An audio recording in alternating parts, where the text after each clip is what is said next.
Okay. Yeah, That sounds like, I thought you said they didn't have badges on. they did. I went outside to see if there's 8 people out there. Okay, I misunderstood. At our parts, this family course going on next door, so all kind of. Yeah. Is it, oh, it's a DNA court probably. Yeah. Ricky.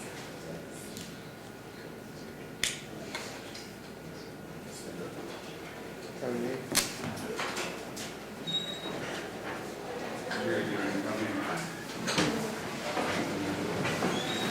All right, Mr. Chairman.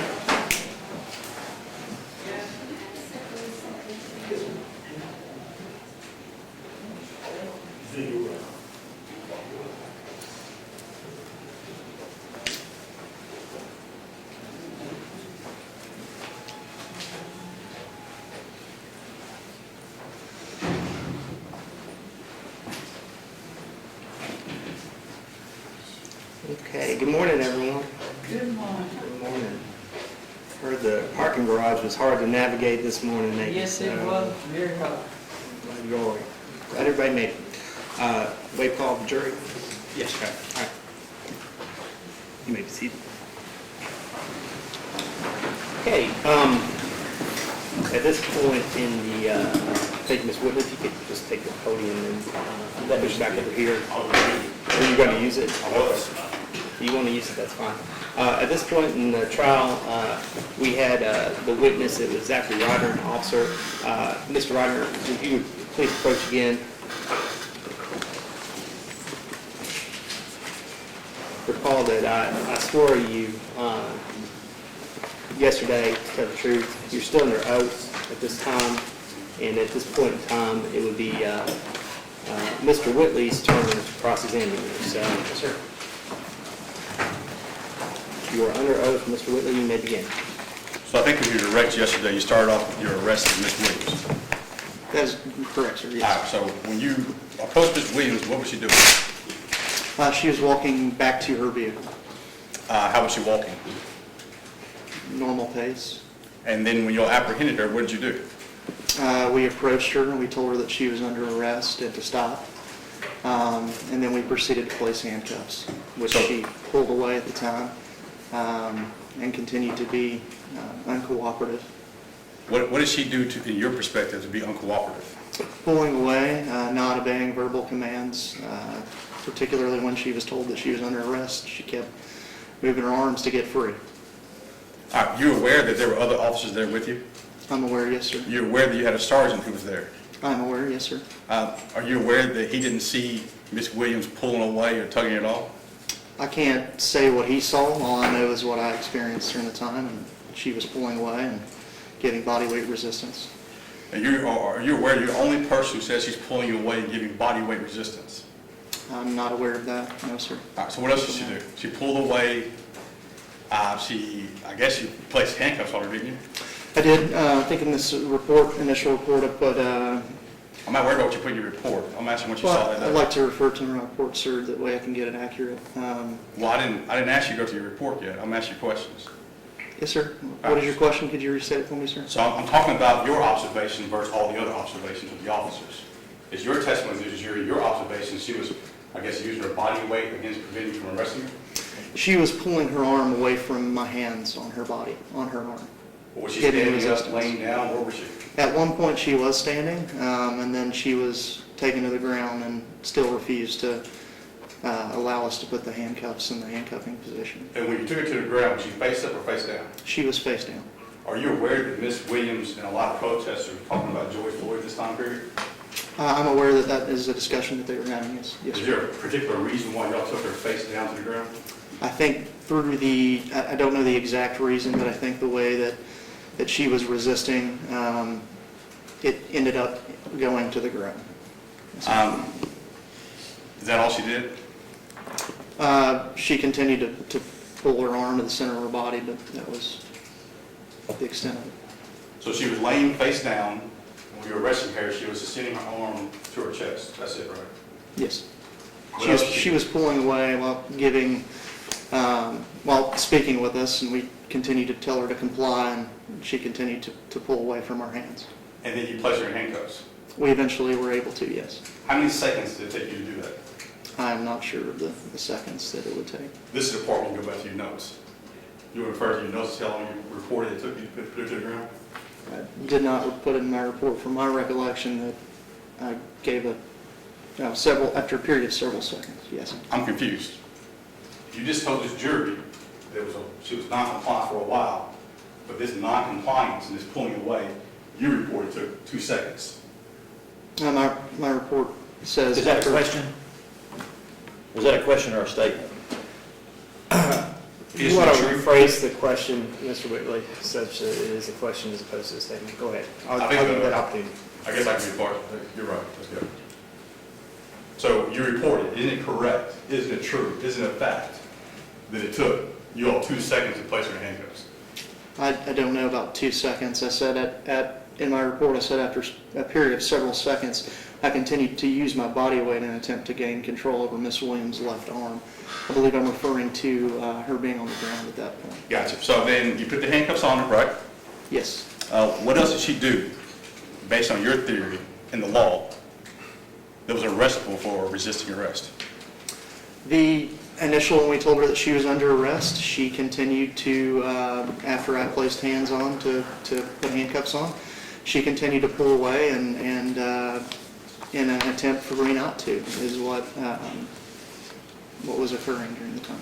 All right. And then y'all put her in handcuffs, and y'all asked her to walk around and go to the paddy wagon, she complied. Yes, yes, sir. When y'all told her to walk to the cruiser, she complied. Yes, sir. Were any officers injured in putting the handcuffs on her? Not to my knowledge, no. We watched the body cams. I didn't hear her make any threats towards any officers while she was being placed in handcuffs. I'm going to hurt you, correct? What is your question? Can you rephrase it for me? She didn't make any threats towards you or any other officers about, if you put your handcuffs on me, I'm going to hurt you. I'm going to be violent towards you. Would you agree with that statement? I don't recall. Did you put that in your notes? Did she make any physical threats towards you? Can I look real quick on the list?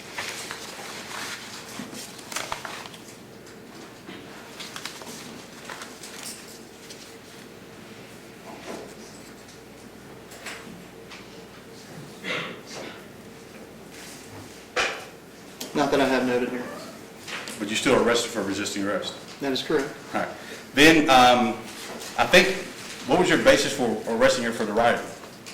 The basis for arresting for the riot,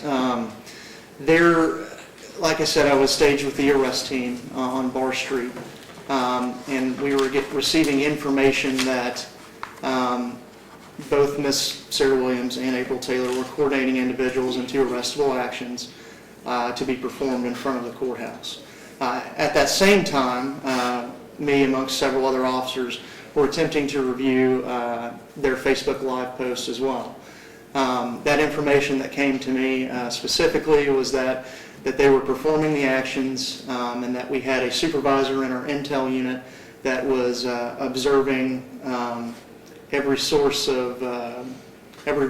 that we had, combination of live stream footage, cameras that they had themselves in front of the headquarters. So when we were told to go and arrest, my initial arrest report, I put my initial observations. It's a very chaotic environment and scene, and we were able to look through and clarify that at a later time. Okay, so this arrestable action, you have to agree with me, y'all placed bicycle, fences around your police department. I don't know if they're bicycle fences, but we call them barricades is what Gotcha. they refer them to. So. And then there were people who jumped over your barricade and laid down on the sidewalk. From my knowledge and from what I was told, being on Bar Street, there were people that jumped over them and cut zip ties to go through. All right, so let's back it up a little bit. You're a police officer, right? I am, yes, sir. You went to training, right? I did. And based on your training, you learned how to testify at trial. Partially, yes. You learned how to answer defense attorney's questions. Would you We agree with that went statement? over some mock stuff. So when I'm asking you these questions, they're very clear. You're trying to explain them. You're also explaining, right? Yes. It's part of your training. Yeah. So watch this question again. When they jumped over that barricade and laid down, what were they doing?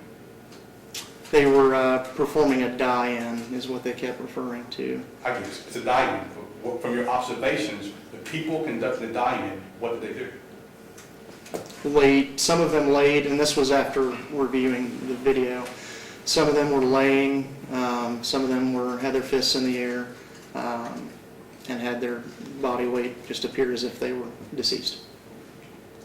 So this arrestable action, based on observations and investigation, was people jumped over a barricade and lay down, right?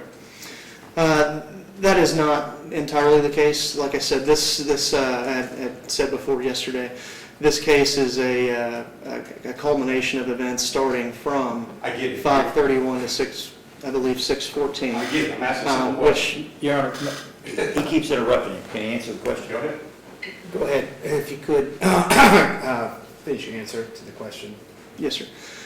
Through 6:14, and then during that period, that particular night where they were observed to jump barricades and go through barricades, there was, amongst other things, stuff that led to the evidence that we found to place that charge. Now I'll get more clear. From your observation, when they jumped over the sidewalk, they laid down, correct? Yes, When they laid down, they did not destroy a window in the police department. Would you agree with that statement? they did not destroy a window. They did not bust down the police door. Would you agree with that statement? No, they did not. They did not do a Molotov cocktail and blow up the police department. Would you agree with that? Yeah, I would agree with that. They did When not. they put their fists in the air, they did this kind of fist. Yes, sir, that's what it appeared to be. Do you know what that fist symbolizes? I've been told it is a symbol for the Black Lives Matter movement. All right. From your observations of this rioting offense, on June 12th, when they jumped over the barricade and laid down the sidewalk, what other violence did they conduct? I don't believe June 12th was the date. June 14th, I believe, is what you're referring to. Can you repeat your question now? June 14th, June 12th, June 13th. When did they do the dying? The die-in in front of headquarters? Sir? Yes. Is that what you're asking? It says on 6/14/2020. So you believe it occurred on 6/14, not 6/12 or 6/13? I put 6/14 at the top of this. Do you know the exact date? 6/14/2020. Okay. So on 6/14/2020, what did they do that you observed? My personal observation was them going through the barricades and approaching the clearly marked territory of no trespassing in front of the headquarters, our police headquarters. When Ms. Williams was there, what violence was she asking them to do? So in my initial statement, on Bar Street, I was watching a live stream video. I later determined that it ended up being April Taylor instead of Sarah Williams. I'm confused. And Who was it? April Taylor from my initial observation, instead of Sarah Williams. However, since that incident, I've been able to review body camera, and she was there. She at one point separates from the crowd, from around where April is. April was on a different side, and she just during that time period confronts and heckles officers. I'll make my question very simple. Yes, sir. The violence, the violent conduct, this rioting, what is she asking the people to engage in? What violence is she asking the people to engage in? There was statements of during the entire time frame of I'm shut asking you, shut when they shit did the down, dying, and I'm making that it was very important. clear, when they did the dying and the laying on the ground, and the basis for his rioting offense, when they're laying on the ground, she separates herself from the crowd, you just took literally, she heckled, right? Yes, sir. All right, so I'm asking the violence. What statements did she say to engage in violence to the crowd? And the fact that she didn't make any, did she? Not on that particular date that I can see. So All right, so she's not asking anyone to engage in violence. No one actually engaged in violence. She told people they're going to get arrested, right? yes, that's what we were able to determine. From And they were arrested because we told them to get up off the ground. They didn't get up off the ground. That is correct. And that was the arrestable action. That was part of the arrestable action. However, there is several actions that, from the, like I said, the time period of 5/31 to 6/14 that led up to this. One of which did include physical contact with our police officers, particularly Chief Weathers.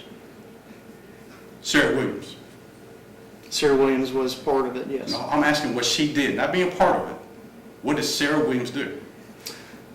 During which time frame? sir? With the police chief, you brought it up. With the police chief, what did she do? She coordinated a line of individuals in front of the police, or in front of Chief Weathers' ability to walk to the church, and I believe on the statement she said, along the lines of, to begin the action, and, quote, they're going to shut shit down. Okay, so what violence did she ask people to engage in? She asked them to She didn't- begin the action. That, She didn't ask anyone to engage in any violence, did she? I would wager that yelling to shut shit down and begin the action, knowing that there is police contact with Chief Weathers, is indeed contact, could indeed be violent. Could. Could, yes, sir. Alright, so then they went to this march to Southland, right? There are people who locked arms on the sidewalk, right? I'm not sure if it was all on the sidewalk, but yes, They locked arms on the sidewalk. Yes, sir. And people were going to the church, and these people who locked arms on the sidewalk, one being April Taylor, would you agree with that? Yes, she was there. She was April present. Taylor was right there with the people, right? Yes, April Taylor was right there with the people who locked arms, right? yes, she was there. And Sarah was off to the side saying, we're going to shut stuff down. She was going to say shut shit down, yes. Shut down. Yes, sir. And then Chief Weathers started to walk through the people with the locked arms, right? He attempted to go around, but the protesters appeared to prevent him from doing so. And then the chief went to Southland Christian Church. He eventually made it, from my knowledge, yes. All right. Then let's start with Southland Christian Church, right? What is it, sir? I'm They sorry. were at Southland Christian Church, right? Were they at Southland The Christian chief went Church? to Southland Christian Church, right? Yes, I'm sorry, yes, yes, sir. And there are a lot of people there at Southland Christian Church, right? I wasn't there, I'm not sure. I saw some videos that there appeared to be an amount of people there. So. And there was a debate on police accountability and people were getting disruptive and arguing, all right? I know that it was on police accountability, yes. And then it was over, right? What was over, sir? The event happened, no one was arrested, everyone home. That's correct. All right. Was any violence conducted in the church? Other than subjecting the chief to physical contact by preventing him from going and pushing him, preventing him from going to, or attempting to prevent him to go to the church, yeah, nothing other than that. You're doing the ladies that.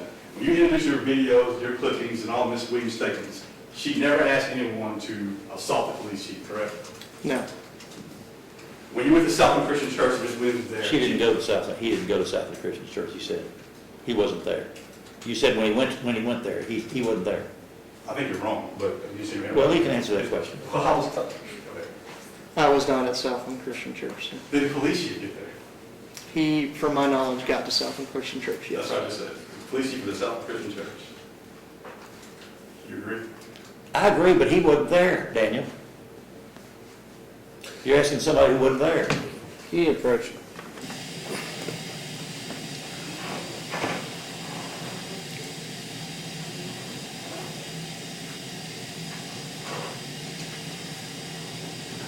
I just want to reset. So, I just said, the police chief made the Southland Christian Church. He interrupted, said he wasn't there. So I don't know who he wasn't there. I'm talking I about the think police chief. he's talking about the officer not being there. I just to clarify. But if you're going to object, Mr. Roberts, I appreciate if you approach the bench as opposed to just, Well, then Objecting. please tell him to quit looking at me and asking the question like I'm an idiot. Okay. Because he's staging here, and you see I'm not it. even- You see that clearly. Okay. Here's the situation. I just want to make sure that we reset and be fair to everybody. So if there is a valid objection, that you all approach the bench as opposed to screaming out. I prefer it to be that way as opposed to I think some of these objections could potentially, especially the arguments involved, mislead the jury in some way or form. So I'm respectfully asking the attorneys that if you have the objection, to you approach me as opposed to talk about it in open court. Okay, that's all I'm asking. All right. Okay. All right, so then the police chief left Southland Christian Church. You agree with that? At some point, I wasn't there to witness that.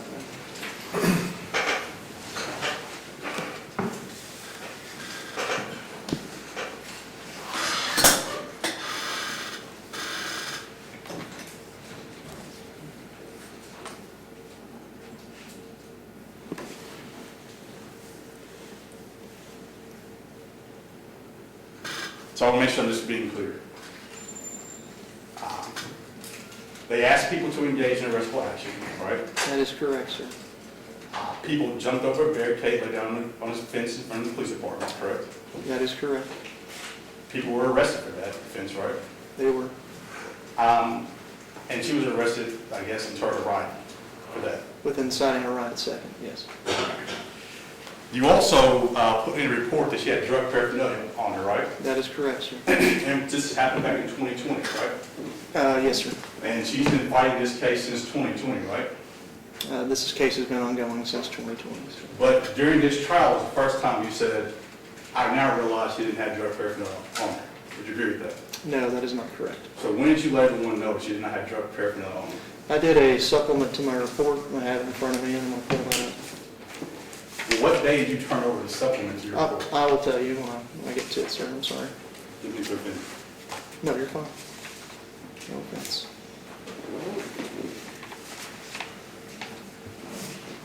This was conducted on 7/16/2021, when I indicate that it appeared to be more consistent with a broken vape cartridge. So for over a year, she was labeled as having a crack pipe. And a year later, I guess you went back to discover she didn't actually have drug paraphernalia on her? The way that this got discovered is that I was asked to send the pipe from my initial observation and the marijuana off for testing. And when I retrieved that, due to another officer helping me book that in, I was actually to observe it a little bit more. And time had gone by. It did have the appearance of a, quote, crack pipe. However, looking at it more thoroughly, it looks like either a broken vape cartridge or another form of a smoking utensil. And I put that in the report. With your initial arrest citation, you put crack pipe. Yes. Do you realize that when you put that in your initial citation, that was going to be released to the public? Did not know that. Your arrest citation, since you've been an officer for a while, you were aware that when you put that in your file, court file, the public gets access to it. I'm aware of that now, yes. Now, Yes, sir. but then you label her as having this crack pipe, and I guess a year later, someone decides to go and do some analysis on it? Yeah, yes, sir. A year later. On 7/16, roughly a year. I never got your supplement. What did you say you dated when you wrote this? This was on, I put on 7/16/2021. Gotcha.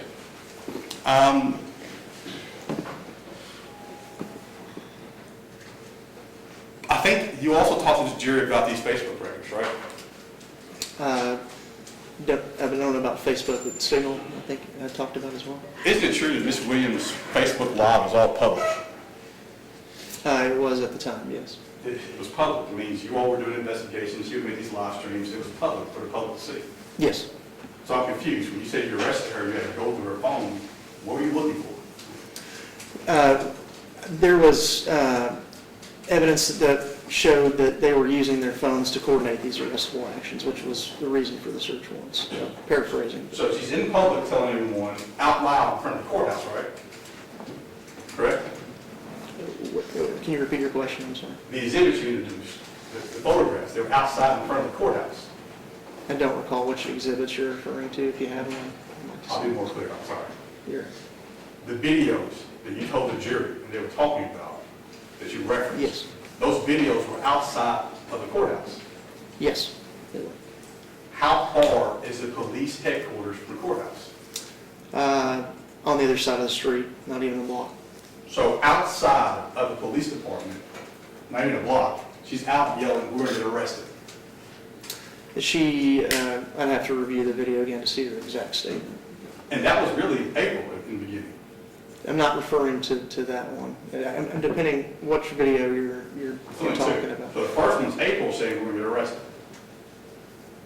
The first video that was showed yesterday was April coordinating or with the arrestable action. That was April that he was referring to. When did Sarah make her statement?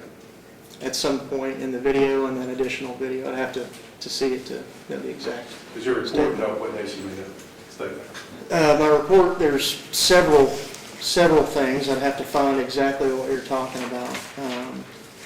Could you just clarify your question so I know where to look for it? The video clipping that you introduced to the jury, you testified to, that had Yesterday. Sarah, what date was that recorded on?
don't appear to have quoted that exact video.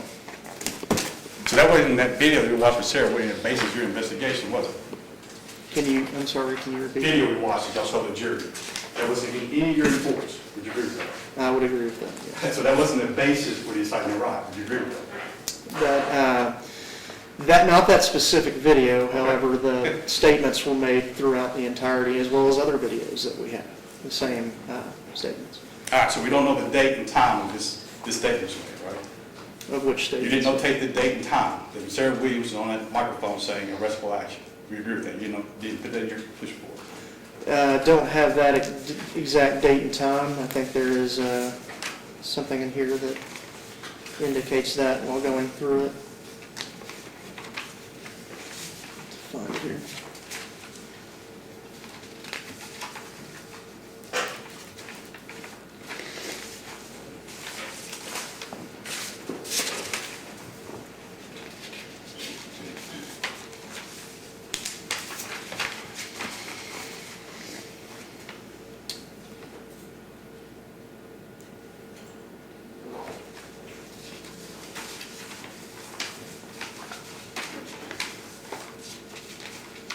There is a video that I do refer to that she indicates that we ain't done escalating. I don't have that exact statement in front of me though, All right, so which is similar to that exact video that was played too. you ever studied history, officer? I have, yes. Are you aware throughout history people are arrested during protests? Yes, I'm aware of that. You're aware through history people lay down and get arrested routinely? I was not aware of that. No. Have you ever worked a protest before? No, that was my first protest to work. No further questions? Mr. Roberts. Officer Runner, turn to page 9 of your page 15, your document, please. I believe that I'm going to have a separate page numbering from you Do you depending have on a how it's 15-page printed. document? This is a different printed, This is what? this is a different printed copy, so to speak. It's in a different format. Okay, I don't know what you, okay, well, look at this document. Yes, sir. Is this the document that you provided to the Commonwealth a long time ago, back in 21 or whatever, or 13? It was what I provided, yes. Okay, look at the paragraph in the middle of the page, which starts with June 13th. Okay. You see that? Yes, there's Read two. that, please. The first one, sir, or the second one? Great question. There's two that begin here on Hold June on just a 13th. second, Officer Ryder.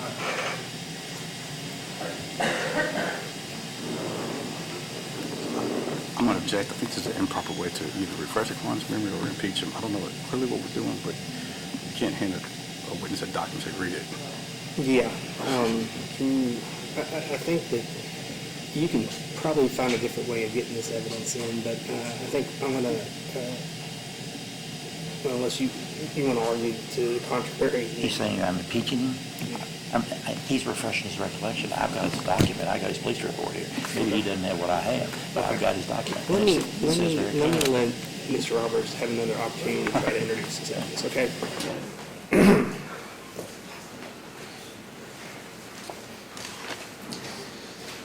I'm handing you a document and ask you, is this a document that you wrote?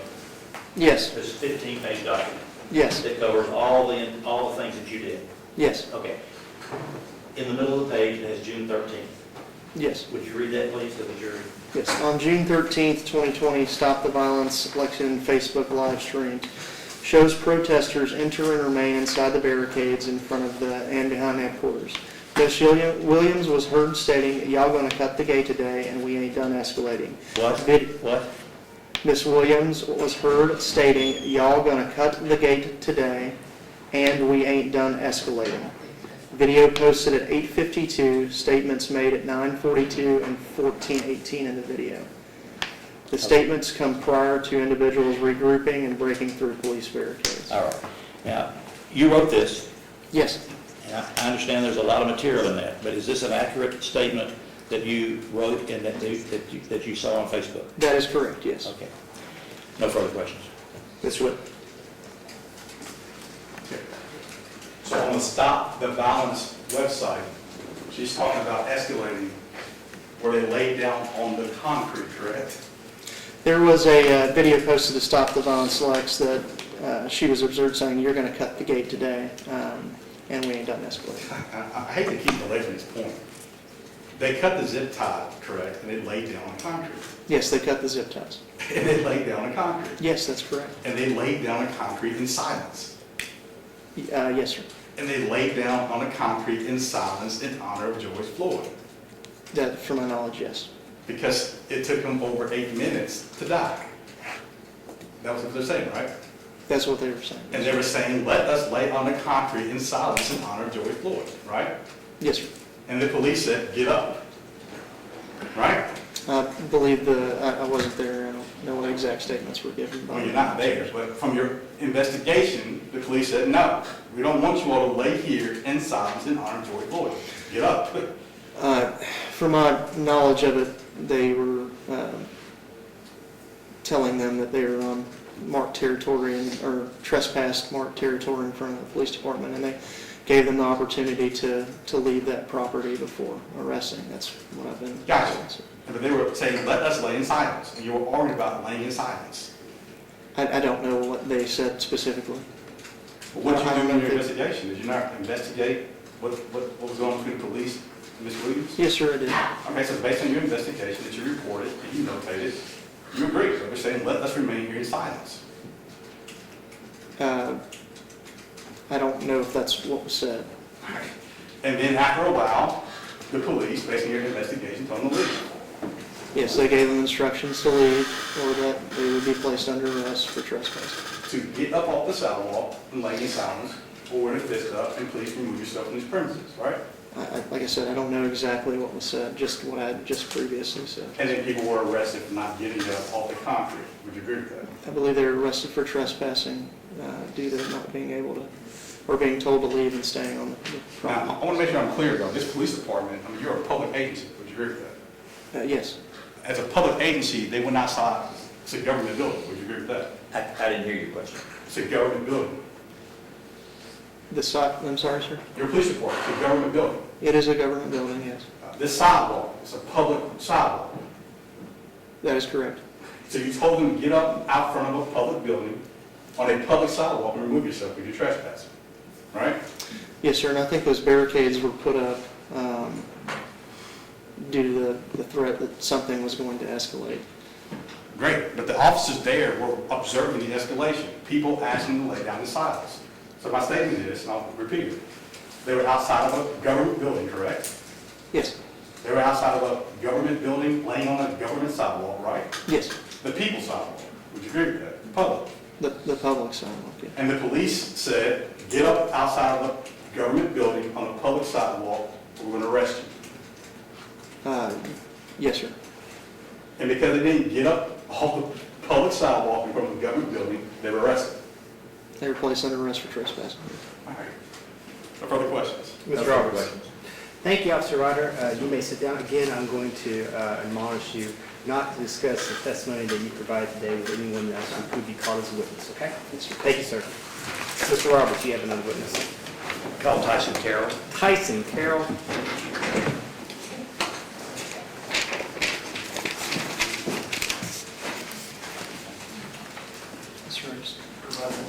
You can hand it back to Mr. Roberts. Thank you, sir.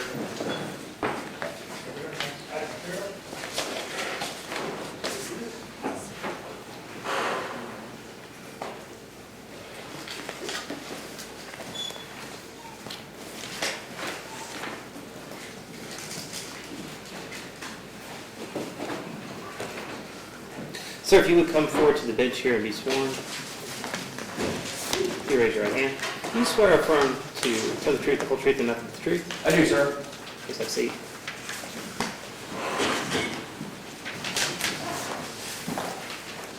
Mr. Roberts. Would you state your name, please? Tyson Carroll, What is your profession? I'm a police officer with Lexington Police Department. And what is your rank? Sergeant, Okay, how long have you been a police officer?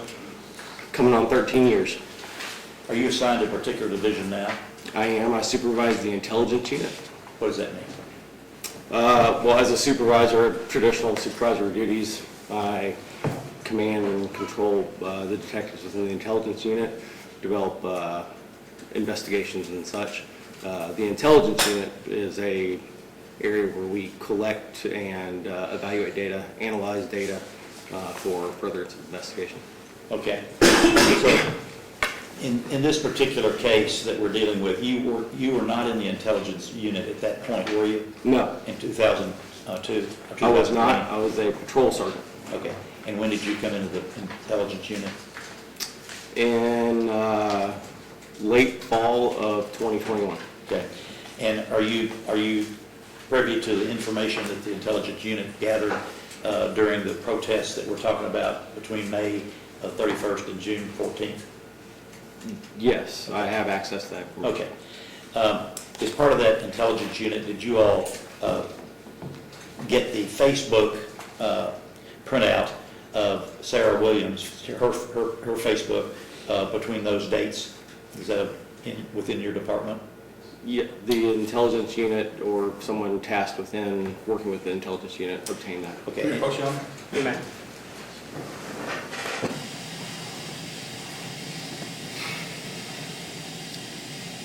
Okay. I'm going to object on a lack of personal knowledge. Unless he is the one who personally pulled it and actually did this investigation, he can't testify to what other people did or what other people pulled. Well, I say he can testify to evidence that they have in their department right this minute. Her phone is there. It has the Facebook on it, and I can bring it in here today, and you can see it. So he has access to that, just like he has access to anything in his department. It's a record, and I've got the record on a CD or a thumb drive that I want to introduce. Okay. I'm gonna, Just he has to have personal knowledge of what was actually pulled, who pulled it. He can't say my department did it. I think that, I'm gonna, ask Mr. Roberts to try to lay more of a foundation here. I appreciate the objection. I'm not going to sustain the objection yet. I think that if I give Mr. Roberts another opportunity, I think that eventually he may be able to get around to the admissibility questions. Okay.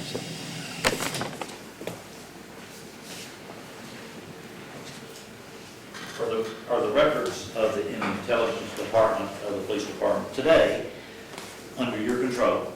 Yes, And you have those records that relate back to 2020 when this case occurred? yes, we have a set of records from this case in our possession. Okay, and do they include the Facebook messages that Sarah Williams made? I believe that's part of the record. Your question on it? Okay. I think Okay, what rule are you objecting under? SKRE 601, any witness has to have personal knowledge, and he has to have personal knowledge of what the records are, what they contain, and how you pull them. He can't say, That's like saying, okay, we're going to introduce a photograph. You got to have personal knowledge of who took that photograph? That's ridiculous. that's actually the foundation. No, that's not. I believe that if I'm gonna overrule the objection. I believe that if he, if it's subject to his, investigation, if it's something that is part of his department that is on file, and he has access to it, I don't think that it's been marked into evidence and it's subject to police investigation or part of his inventory that they've taken or part of the proceedings. I'm going to just overrule the objection. I think that it gets in, so it needs to talk about it. I respect the court for the record, though. It makes it ineffective cross-examination because on cross, I'm trying to ask them detailed questions on who pulled it, when it was pulled, how it was done. And his answer is going to be, I don't know, because he doesn't have any personal knowledge. I think that's why the rules really require people who have personal knowledge of the exhibits that's being pulled. So he has to be the person say, I know this is what I did. In the course of my investigation, I did this, I pulled this. He wasn't even in that department back then. He was a sergeant of patrol who just happens to be over that department today. I think the proper person would be whoever was over that department at that time who engaged in that investigation. I respect the court's ruling. I want the record to clearly reflect that this is not something new to Mr. Whitley. This was turned over to him 2 years ago with all the evidence in this case. The issue of turning over tell my clients I didn't routinely. mention it's not the same as the basis for introduction, but I'm gonna rule the objection. at this Okay, point. thank you.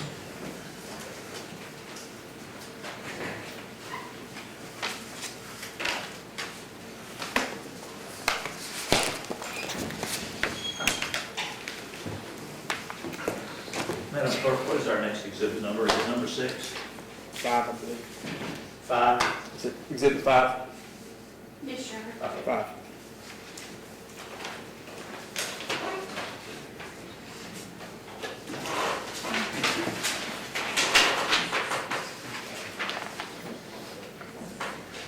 I'm going to mark as a, for identification of Exhibit 5, which is a thumb drive that contains the Facebook of Sarah Williams.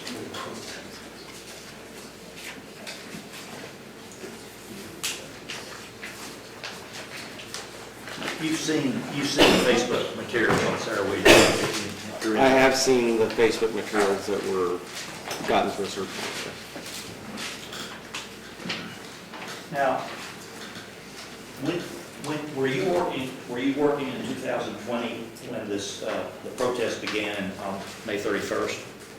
I was. Okay. What was your role then in May 31st to June 13th?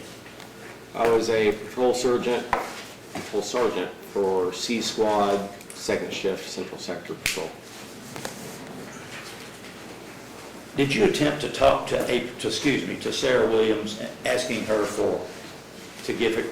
asking her to let you help the police department help her with the protest? I did. Was she receptive to you at all on that? She was not. Okay. And when was that? I think it was the first night that we had protests. Or it was the first night that we had protests in front And of. do you see her today in the courtroom, sitting here? I do. Do you know that she's the lady you talked to that would not give you any help or did not ask for any help at all with the protest? Yes. Why were you asking to give her help with the police department? We had received word that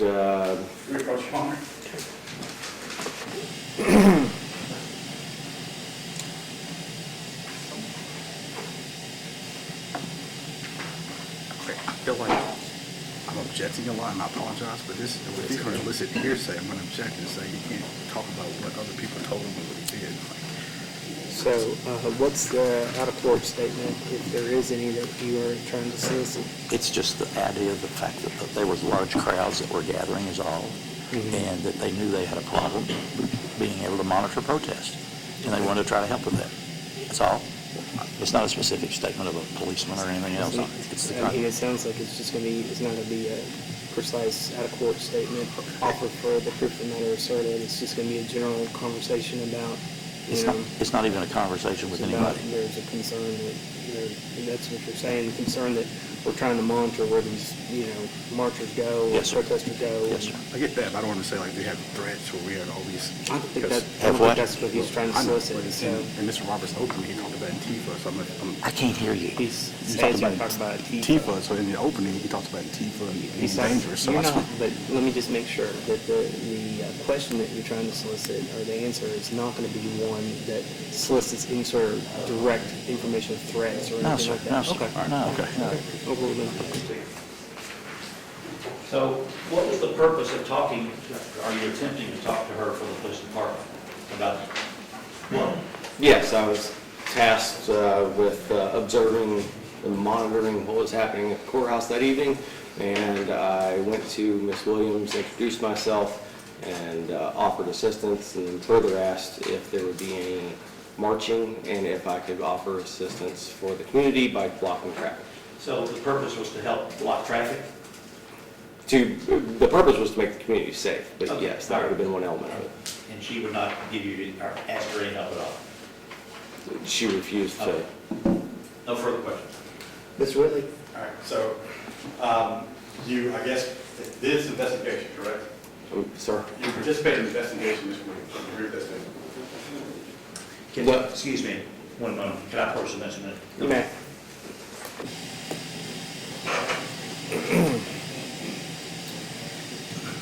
I don't want him to fall into something here. I did not ask this officer about a recorded video that he made of the conversation, but there is one. Daniel does not have it because we just got it recently. But it's not something I'm going to introduce. If that's be something to introduce, is So, it I don't want him to- exculpatory in nature? No, he says, That he's- she says, I'm not going to help you at all, basically. Okay. Okay, and I didn't put that in. I said she basically refused. So if he's got it and we can introduce it, but I don't think you want it. I think I'm gonna order Mr. Roberts to, allow you to see it as soon as possible. To do So, what? I think that's appropriate to allow Mr. Whitley to see it. Oh, So sure. I think that he's entitled to see it, as soon as possible.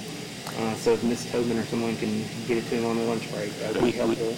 We were going to meet last Friday at 3 o'clock, weren't we? Yeah, I got confused. We got the email saying we were going to meet. I think the judge emailed saying 2, Well, and I had to cancel it. So I thought it was going to be about, asking for a continuance, and that was taken off the table, so. yeah, so this is miscommunication. But I do believe, though, discovery, you just require to turn over everything you Yeah, have. but I mean, so what I'm going to ask him to do is that, so, but, Sure. all right, what was it, I guess continue on, so. Yeah, go that's ahead. fine. Okay, that's fine.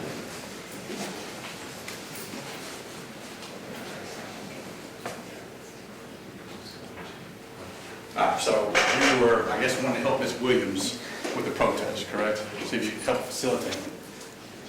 Make the community safe. To safeguard the community, yes. All right, so during this time period, you're aware that COVID was happening, right? Yes, sir. The bulk of the businesses and bulk of downtown was pretty much shut down. Businesses. I don't remember when stuff started closing, but that sounds appropriate, yeah. But that's important, though, when you say you want to keep the community safe. A bunch of the workers and people working downtown are not downtown. Who are you keeping safe downtown?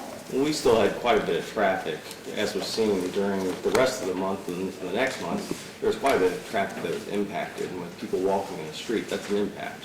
So to keep people safe, it's both protesters and people within vehicles, people that are walking downtown. We didn't stop all transient community within downtown. We just closed businesses Yeah, so that was your goal, right? to keep the entire community safe. Yes. Now, you're aware, though, that Ms. Williams, her protests were about police accountability. Yes. And she was calling out what she believed to be errors within your department. I'm aware of some of the rhetoric that was being said, yes. So a person who is actually protesting your agency refused your help. Yes. Yes, Seems to okay. be what happened, yes.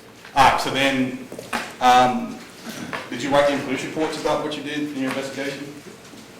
Any pollution reports? Police? Police, I did not, so for initial response, I don't remember any particular report that I wrote during my response for the whole course of the protests. And I did not write any recently. So if there was some action that happened I'm unaware of during the investigation. I have every report, only reports I see from Rodney and assistant. Did you turn over any reports to anybody? Not for this, no. All right, so I just want to make sure I understand your testimony. You're saying that you asked her for help and she refused. That's correct, sir. That's it. Yes, sir. I asked her for help and she refused. Thank you. No further questions.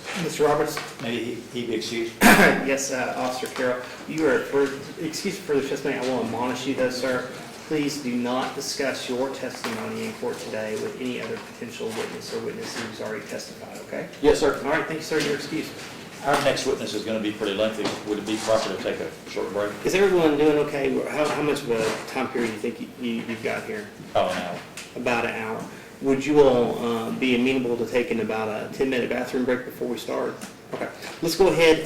We will take a 10-minute break. We'll be back, let's say, 10 minutes before, I think we're up at 10, so 10 minutes before 10. Thank you. Oh, ladies and gentlemen, before, I'm going to forget to, before I let you go, I need to give you these instructions. This is one thing that I need to do. So you are not to discuss this case among yourselves or anyone else. You may talk to each other, just not about the facts of this case until you retire to the jury room to deliberate. Do not make up your mind or form any conclusions about this case until you retire to the jury room. If anyone, everyone's got their badge on, right? So everyone's got their badges visible. If anyone tries to discuss this case with you, you are to notify the court immediately. And also, do not conduct your own investigation about this case. Do not read or watch any news reports. Don't go online and search around for any information about this case on social media, okay? All right, thank you all, and don't forget to do that. Somebody punch me and remind me, all right?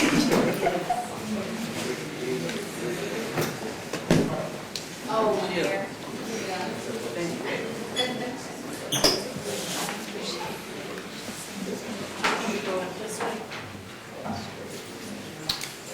We'll be back in 10 minutes.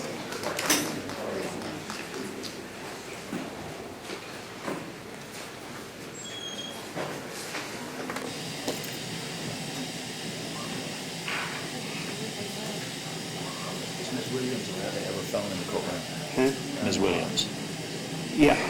She's texting like mad on it. Well, I know, and that's why I'm doing my best to instruct the jury every time. I don't care what she says online. People are, there's already been a flood of Facebook posts about all this stuff. Okay. Called me names and everything else. I know, I understand. So, I'm doing the best to just tell the jurors not to, Well, I don't see how it's proper to have a defendant or anybody in this courtroom telling public what's going on right now. I don't think that's proper. let's have a discussion with Mr. Whitley about it.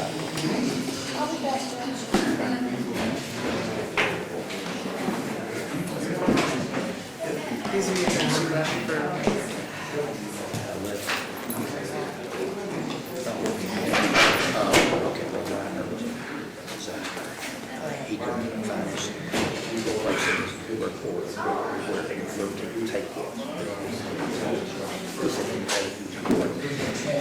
I've introduced the Facebook through right through. The whole Facebook record, or Facebook. So he read it. I told him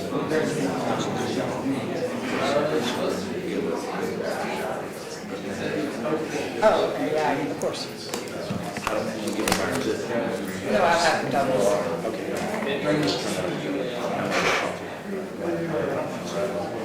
It's good, I just spoke with them.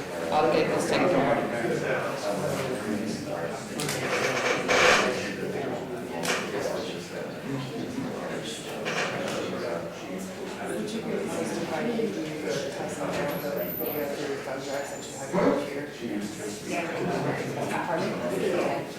I mean, I don't have any. I was gonna say, right, I mean, that was an option, since these are antiquated. Thank you.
Yeah, she can like see, and she's got to remember to be like teacher, parents, separation.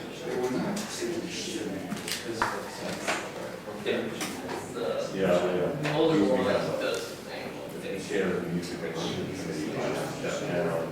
just great match.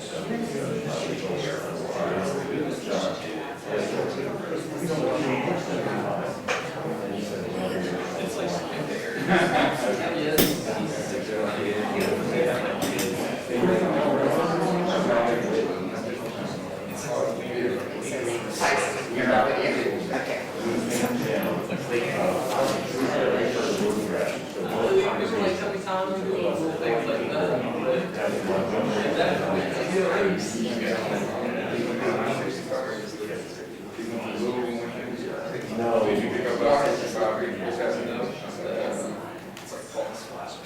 They'll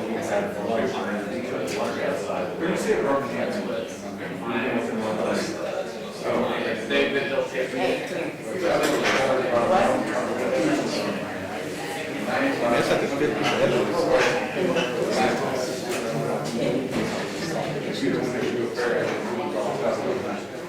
No, they have a duty to for the labs, for the drugs. I didn't get that.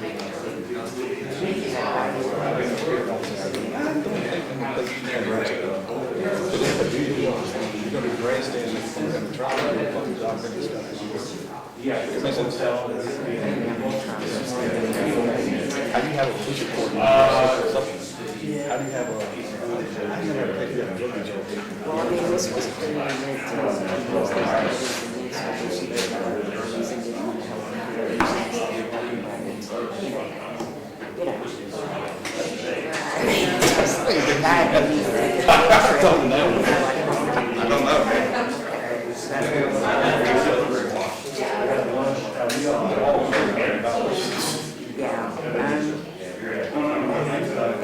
Is it this? Is this I don't know. That's okay. This one. I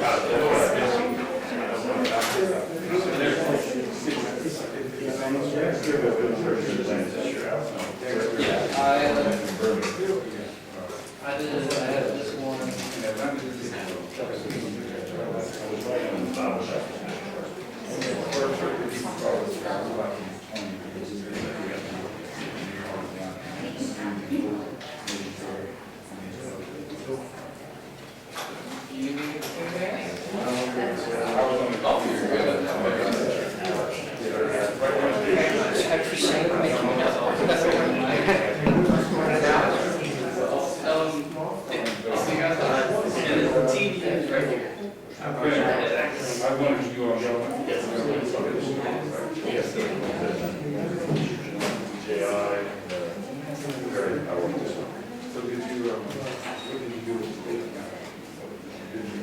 We didn't go to the state cap. We went to the Rose Forest and then the 100 museum. It was very, and then Dexter is there. Not burning. 16th Street was the one, and he didn't serve it, it was called in, like, the business 16th Street, when they made the decision, decision.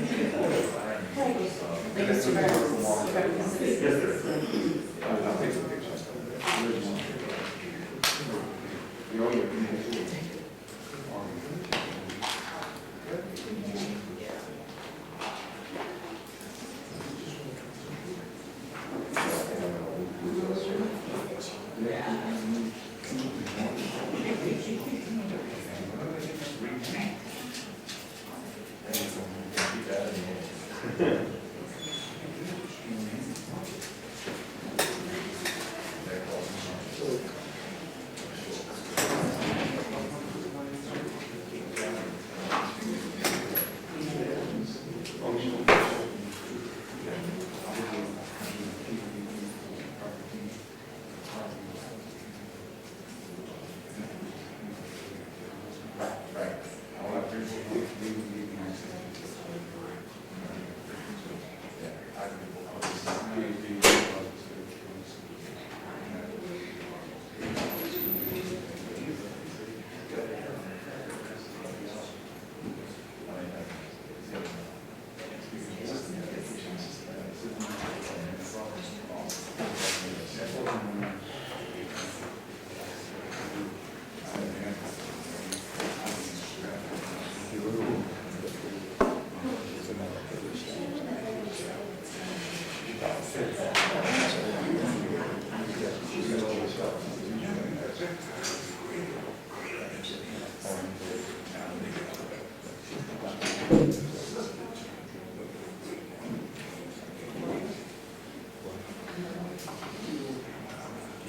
Everybody's into that.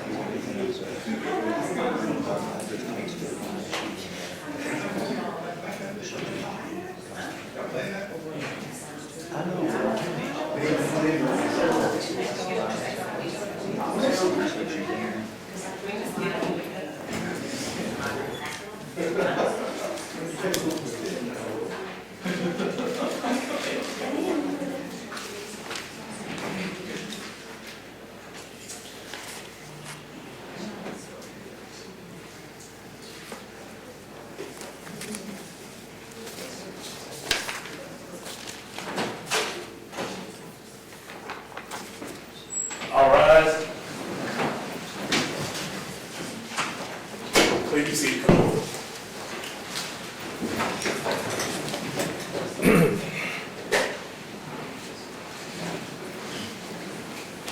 Ma'am, do you need any water or anything?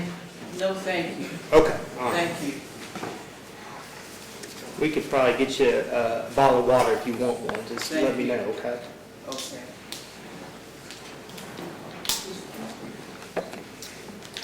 We're waiting on the clerk, and we'll call the remainder of the jury panel in.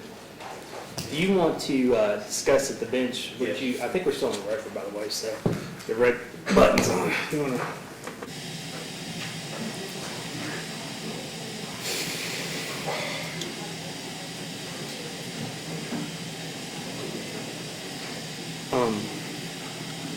Just to catch you up to speed, if you're busy talking back here, but Mr. Roberts had expressed concerns about Ms. Williams maybe posting to social media about, trial and all those sorts of things. You want to articulate your concern or objection or what have you? I would object to her having a phone in the courtroom. There's no reason for it unless they can say why she needs to have her children call her or something.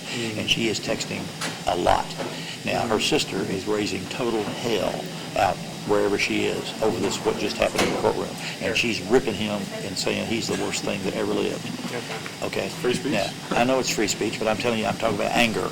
And so she's ordering everybody, April is ordering everybody who has any connection with her to not come over here, or she'll never talk to them again. They're off her list. She is angry. Now, Sarah is a part of this. So she's trying to keep them away from the courthouse? Yeah, and that's good.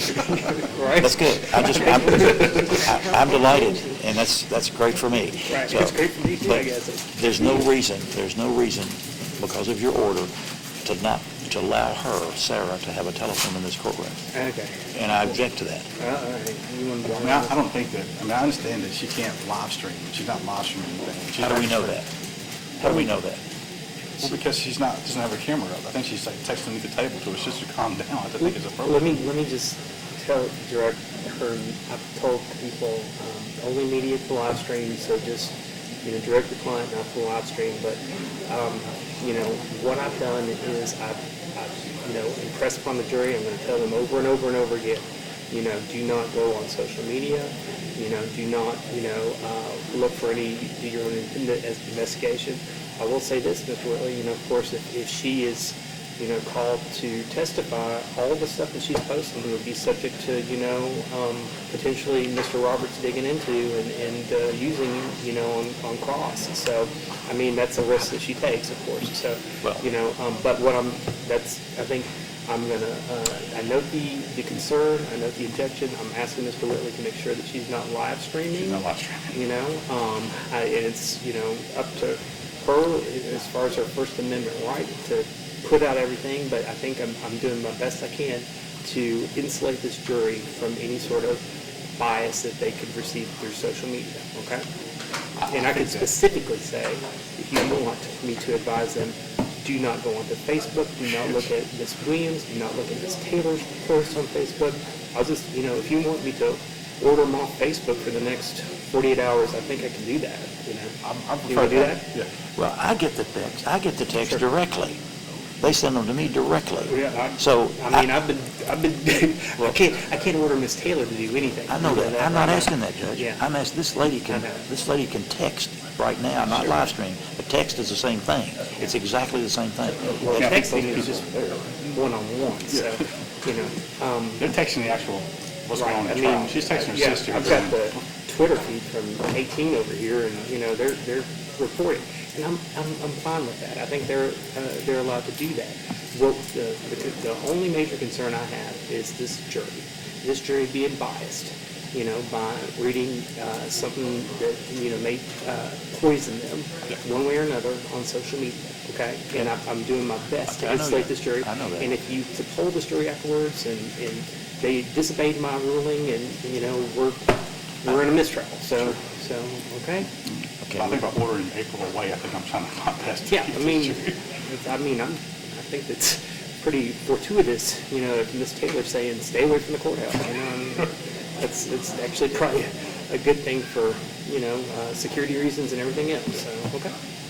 All right. Okey dokey. We got our clerk, so let's go ahead and call the jury back in.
Okay, looks like we have all our jurors back.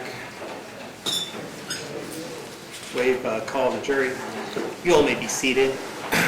Just as a reminder, folks, if you all want any concessions or bottled water or anything like that that's on the basement, if you want, just tell me that you're looking for it. Just let me know and I can round up some waters or drinks for you, okay?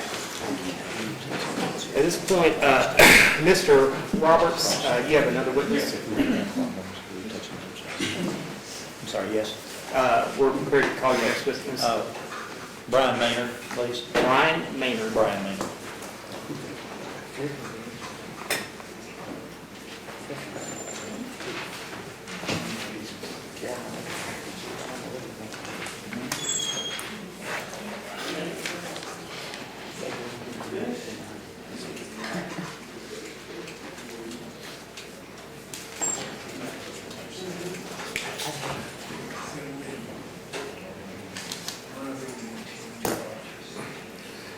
Officer, you can come forward and be sworn. You raise your right hand. You swear or affirm to tell the truth, the whole truth, and nothing but the truth? Yes, sir. Have a seat.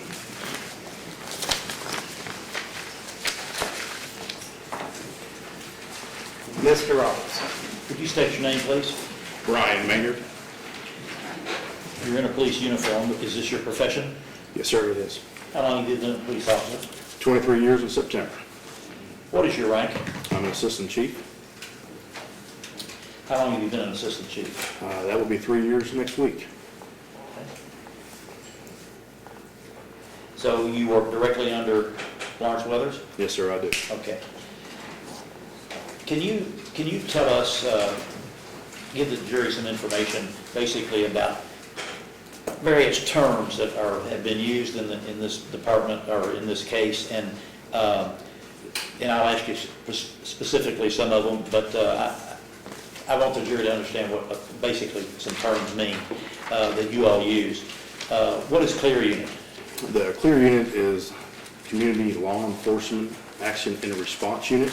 It's kind of a special assignment unit that we utilize for a number of factors.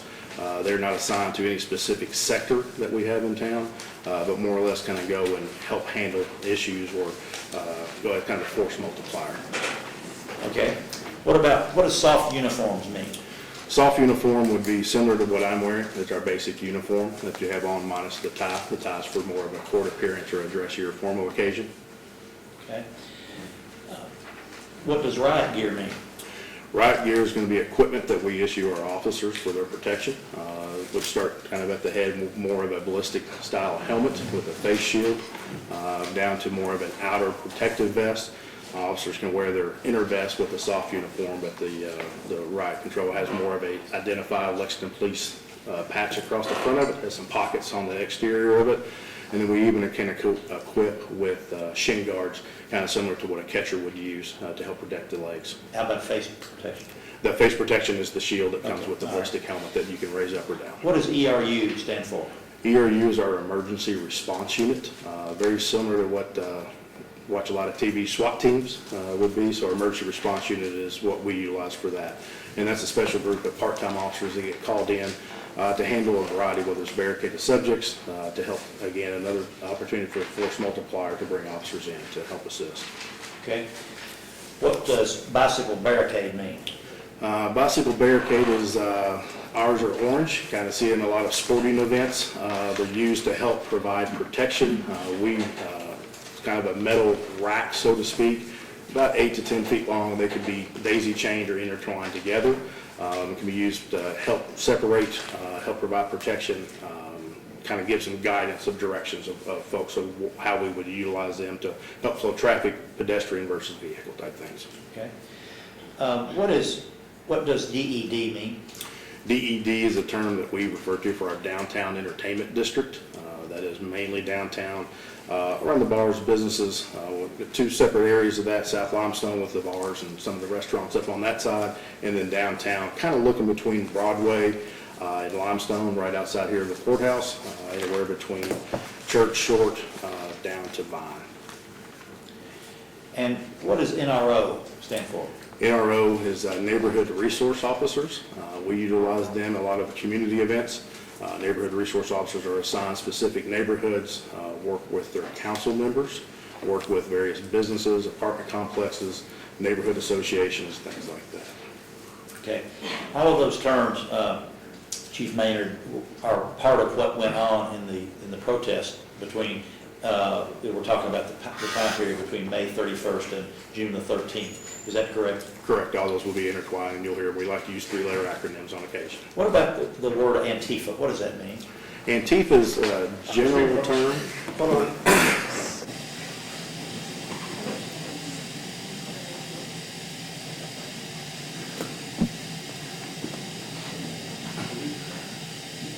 Yeah, I'm going to object to any reference to this officer talking about Antifa.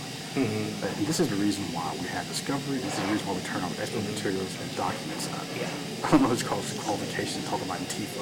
What is the relevance of Antifa Okay, in this trial? do you know what it is? Yes, it's an anti-fascist organization where they are, protesters. Right. Okay. Right. All right, I didn't know if you knew. Yes, I'm familiar. Yes. Okay, all right. Well, the police, he will testify that major protests, particularly involving black people, create problems for them, for their safety from outside groups. I'm going to let him testify.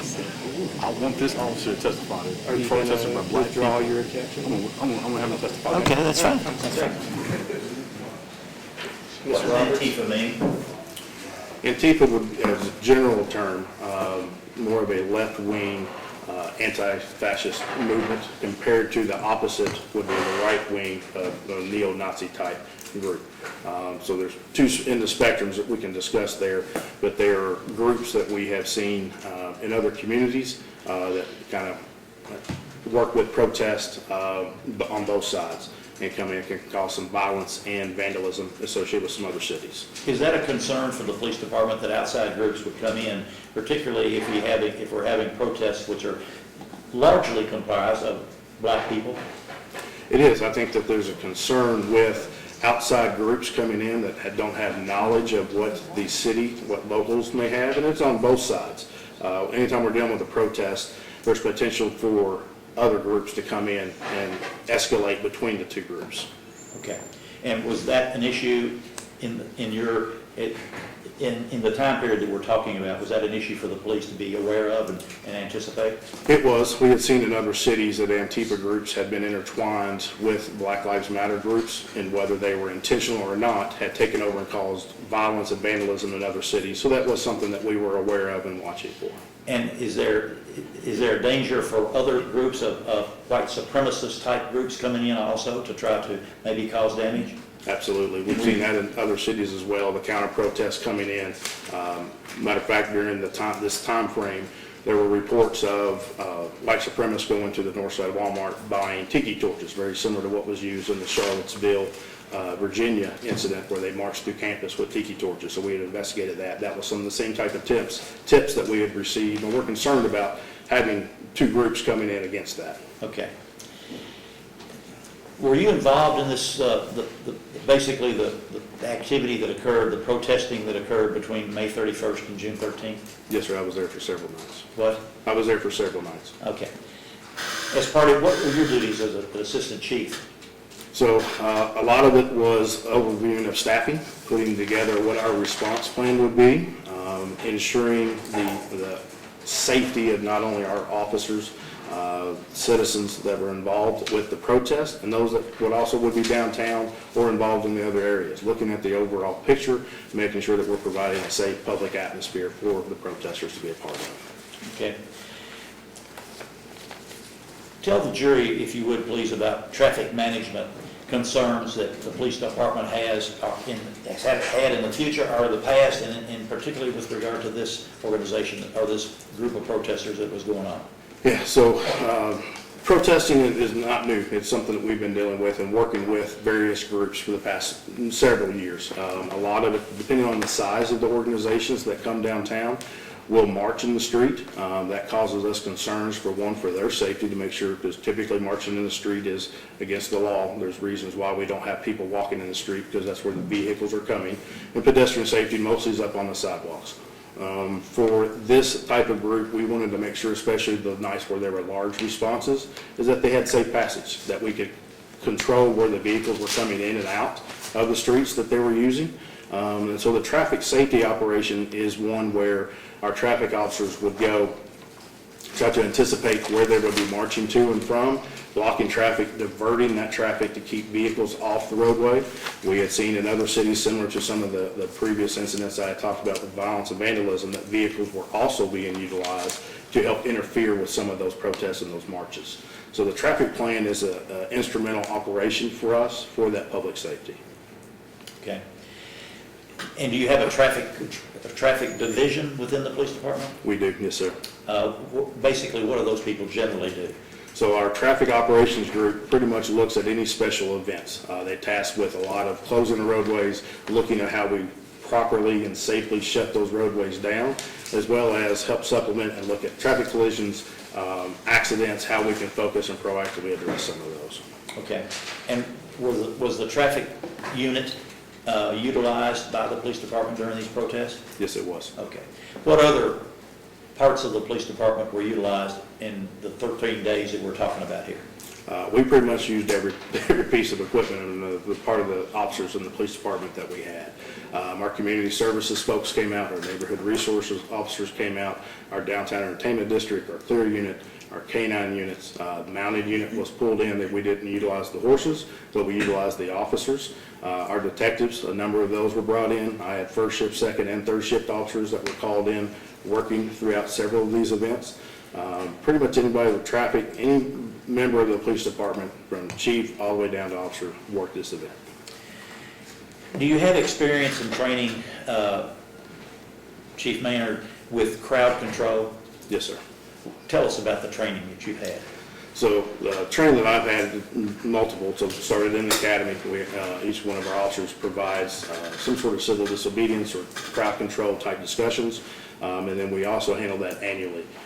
We've had experiences for several years, different than some other police departments, whether it's UK celebrations, various protests or marches, or large groups that get to come together, and utilizing how we kind of manage those crowds. So it is extensive. So in managing a crowd, let's go back in time. Were you working during the World Equestrian Games. Yes, sir, I was. And basically, is it fair to say that downtown was turned over to the spectators and the people, walking, drinking, everything was monitored and turned over, basically? You had large crowds. Yes, sir, it was turned into a festival event where we Right. shut down the road. Okay, and that was approved by the city government and so forth? Yes, sir. In any crowd that you deal with, is there a possibility of eruption of anger or damage? There's always the potential with large crowds, depending on what the attitudes are, the actions that are going on that evening. Well, would it be fair to say that some crowds are gathered because of happiness and joy? Yes, sir. And does that sometimes result in eruptions of anger? It can towards the end of the evening. Yes, sir. Have you experienced that with baseball, football, high school games, crowds with UK or high school crowds? Yes, sir. Typically, when the UK celebrations start out as a celebration as such, and towards the end of the night, it usually kind of takes a turn. So when you have a crowd that's happy and everything's wonderful, do you all get involved with that? We do. We're still Why? involved. It's an opportunity to show that our presence is there, that we're there for the safety, as a reminder that there are accountable actions, that we are there. And it also is a good opportunity for us to have those community relations. A lot of the time, that gives folks to come out to be able to have those conversations with us, where officers are either in soft uniform or in their riot control uniforms. Okay. Tell the jury, please, what the use of force means and what your training and background is with that.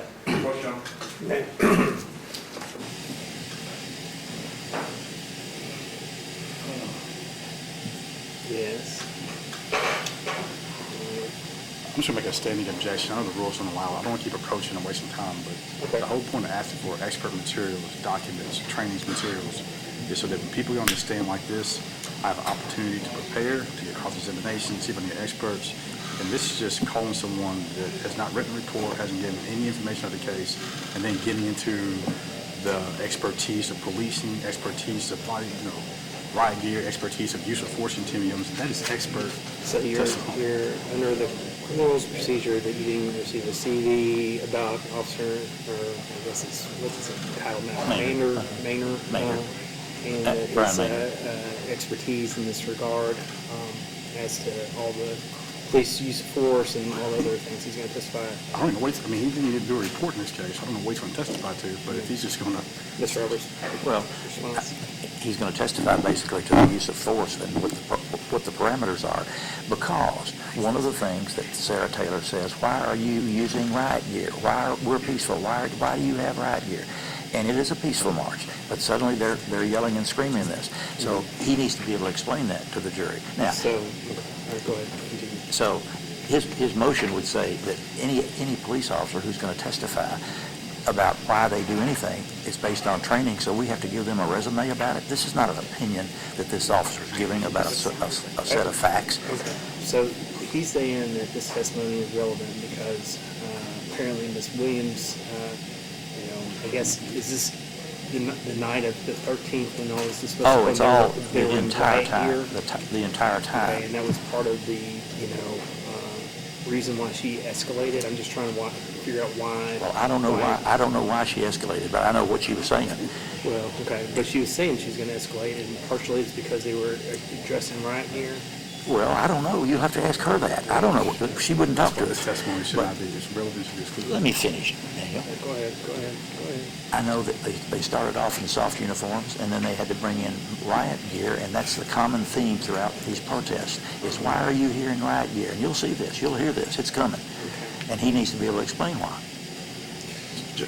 But what I'm saying, though, Judge, is if he's introducing it but doesn't know why or the basis for it, that goes for exclusion. If Ms. Williams says we're escalating, Biden's already testified that she escalated, what she escalated to, and what occurred on the 13th. Basically, if the evidence that he's proceeding to going to introduce involves her questioning police officers, and that's somehow intertwined with the events that occurred and they were in riot gear, I'm going to overrule the objection, allow him to just state, what the purpose is of why I think it's I think it's too connected to their story. It allows for him to provide some sort of context as to the events and why the police were, doing what they were doing.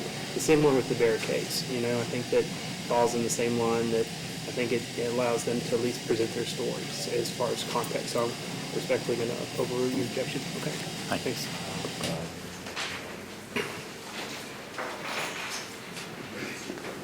My question is, would you explain what the use of force and with regard to the police departments is? Yes, so the police department utilizes a use of force continuum, so to speak. And you have to speak up.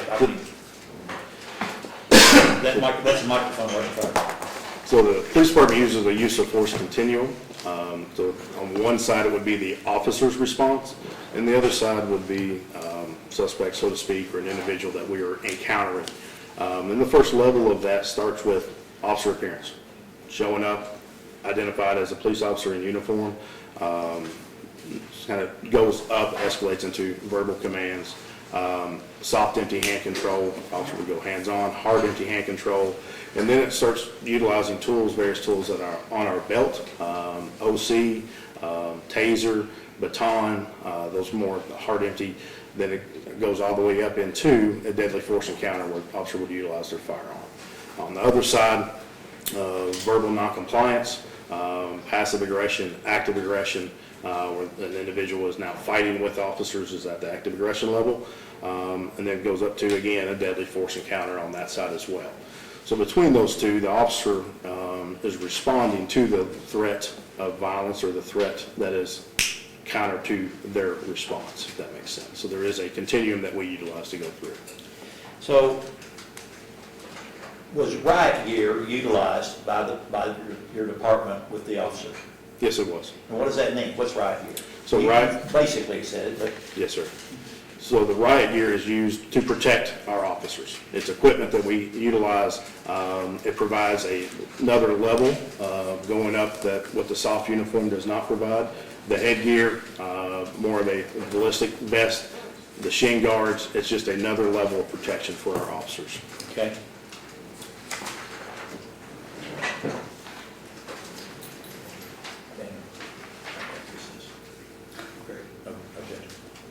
Of course I do, but what do you want to push this?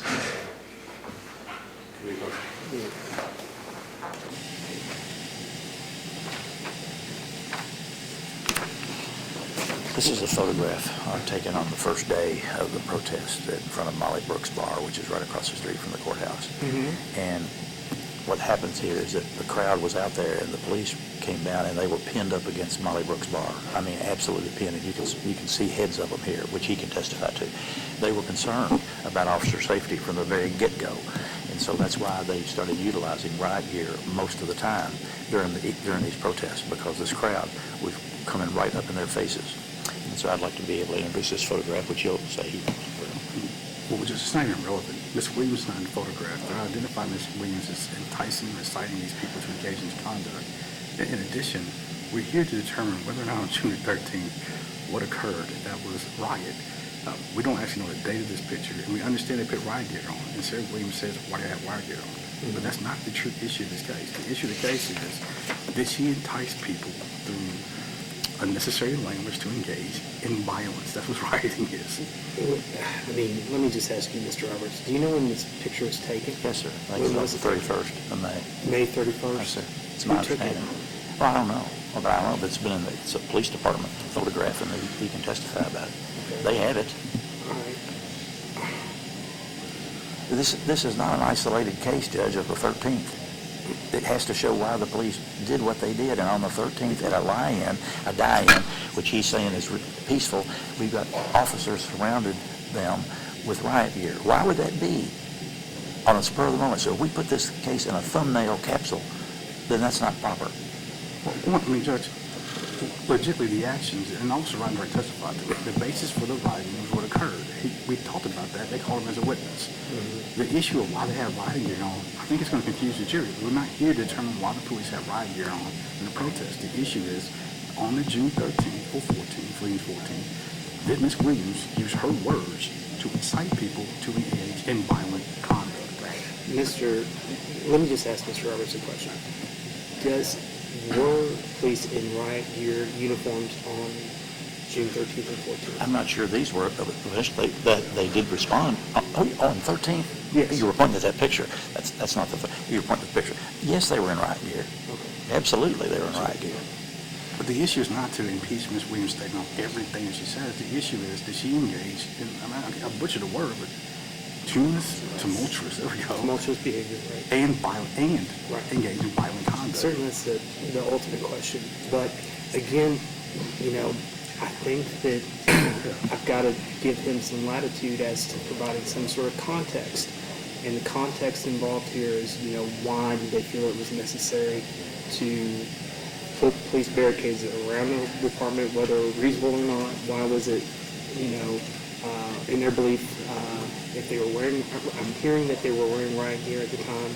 Why was it reasonable for them to think that they needed to wear riot gear at that time, to set the stage for him to at least, provide some sort of context? So, Well, Judge, I think we're not talking about the admissibility. You're just saying, look at this picture right now. Or you are asking me to? Yes, sir. I want to introduce it as a piece of evidence. I got 4 or 5 pictures that they've had. I believe under 403, it's going to be extremely prejudicial and confuse the jury on the ultimate issue of the case. The ultimate issue of the case is her words that entice people to engage in violence. And going through and showing that the police were tired or people in their faces.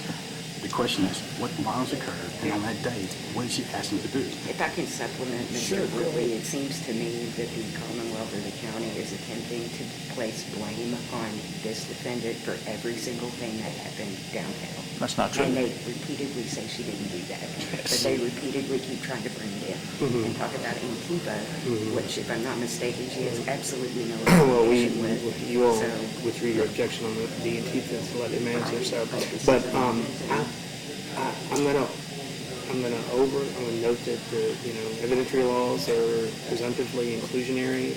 I don't think it substantially prejudices Ms. Williams in this case. I think it allows the Commonwealth to provide some context as to the events, as to what occurred as far as in front of the police department with the barriers and why they thought the barriers were necessary. Because the ultimate issue is, from what I understand, is she encouraged folks to jump barriers. Yep, but Judge, at this point in the trial, it's no longer, we're not pre-trial, we're in the middle of the trial where the lead officer has testified, who wrote the reports. Now we're just going back with other officers saying, were police confronted in crowds? Yes. He's already testified of why he charged her, the basis for the charges. Now we're going through and just showing photographs saying, you had riot gear on. Why? That's not the issue. prosecution of this entire movement. At the same time, I think it allows for context to be laid to provide them, some sort of ability to tell their story in this case. So I'm going to overrule. I appreciate the answer.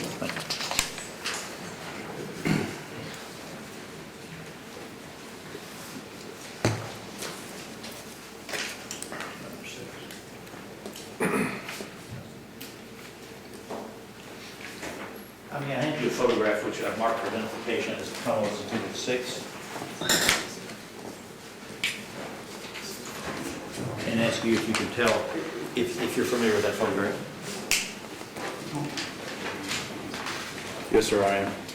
Can you tell us when that photograph was made? I believe that was on the first night, that would have been May 30th. Okay, all right. And what does that photograph describe? The photograph is a crowd that has officers facing out from Molly Brooks Irish Bar, which is a bar right across the street on Limestone. Officers have on their riot helmets right here, and they're in a line formation with the crowd up against the officers. Are the officers at that point in riot gear? It appears that they are, yes, sir. Okay. And this is the first time that I guess we were talking about the beginning of this, so this is a major crowd. Why would they be in riot gear on the first day? At this point, we had officers that were deployed up into the courthouse plaza in soft uniforms. They had some interactions with the crowd that were turning negative towards the officers, focused on them. We then pulled them out and put officers up in the riot gear due to the potential for items being thrown at officers in the confrontations. I ask that this be finally introduced. subject to our discussion and the objection at trial, I'm going to go ahead in a minute. So May I submit You may, the jury? you may. So, is this a situation, Officer Maynard, that caused the police officers to be in peril? It was, yes, sir. All right. Now, throughout the protest, were there times when the police officers were not in riot gear? Yes, sir, there was. And were there times when they were in riot gear? Yes, sir. What's the difference? Why? The difference was the attitude and the events that were going on. The first couple of nights, we would deploy, like I said, the first event, we deployed in soft uniforms. We were having items being thrown at us, water bottles and such, rocks, and so officers, for their safety, deployed in the riot control for that. There were other nights where we would start out in soft uniforms, where we were having conversations and things like that, and the level of response did not dictate that we needed to have riot control officers out on display or in full uniform there. Now, let's be clear about this particular photograph. Did Sarah Williams have anything to do with this? The photograph, no, sir, not that Or with that crowd there? Is there any link to her, to this crowd inciting them? Not that I'm aware of in this All right, instance. okay. But you, as a police officer, as a chief, you all felt it important to have riot gear for protection? Yes, Is that sir. fair? Yes, sir. Not only of yourselves, but for the crowd? Well, we can't, our main role for being a part of these type of events is for the safety of the public. This event nationally and locally was focused on police, so it was unique for us having been caught kind of the target, so to speak. It wasn't two sides protesting against each other where we are then caught in the middle and trying to protect both sides. We're there for the public protection, but also on this one was also for our protection of our officers as well. Okay.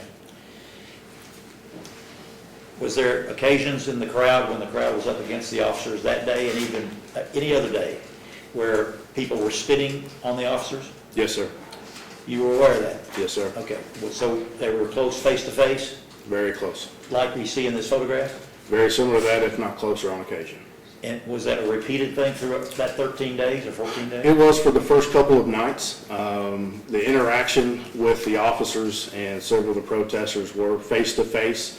We had transitioned from that night to the next couple of nights where it was mainly in front of police headquarters and to the rear of police headquarters. And during those times, officers were up against the police headquarters, very similar to how they're positioned there, with protest line directly up in front of them. Even up to the day of the die-in on the night of the 13th. Let me make sure we're clear on this. Officer Reidner said that this was the 14th, but when did the die-in occur? I believe it was the 13th.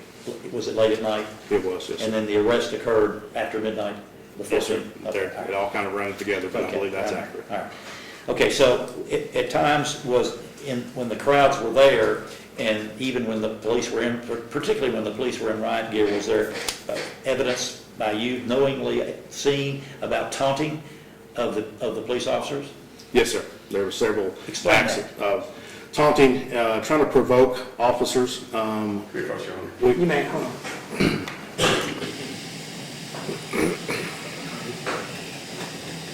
Okay.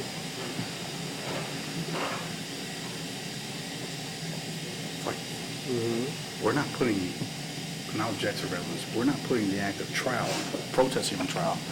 We're here because they said that Sarah Williams told these people to do this and they engaged in conduct. And the answer that he's saying is, Ms. Williams is not a part of this, she didn't ask people to do this, then this information is not relevant as far as her engaging in rioting.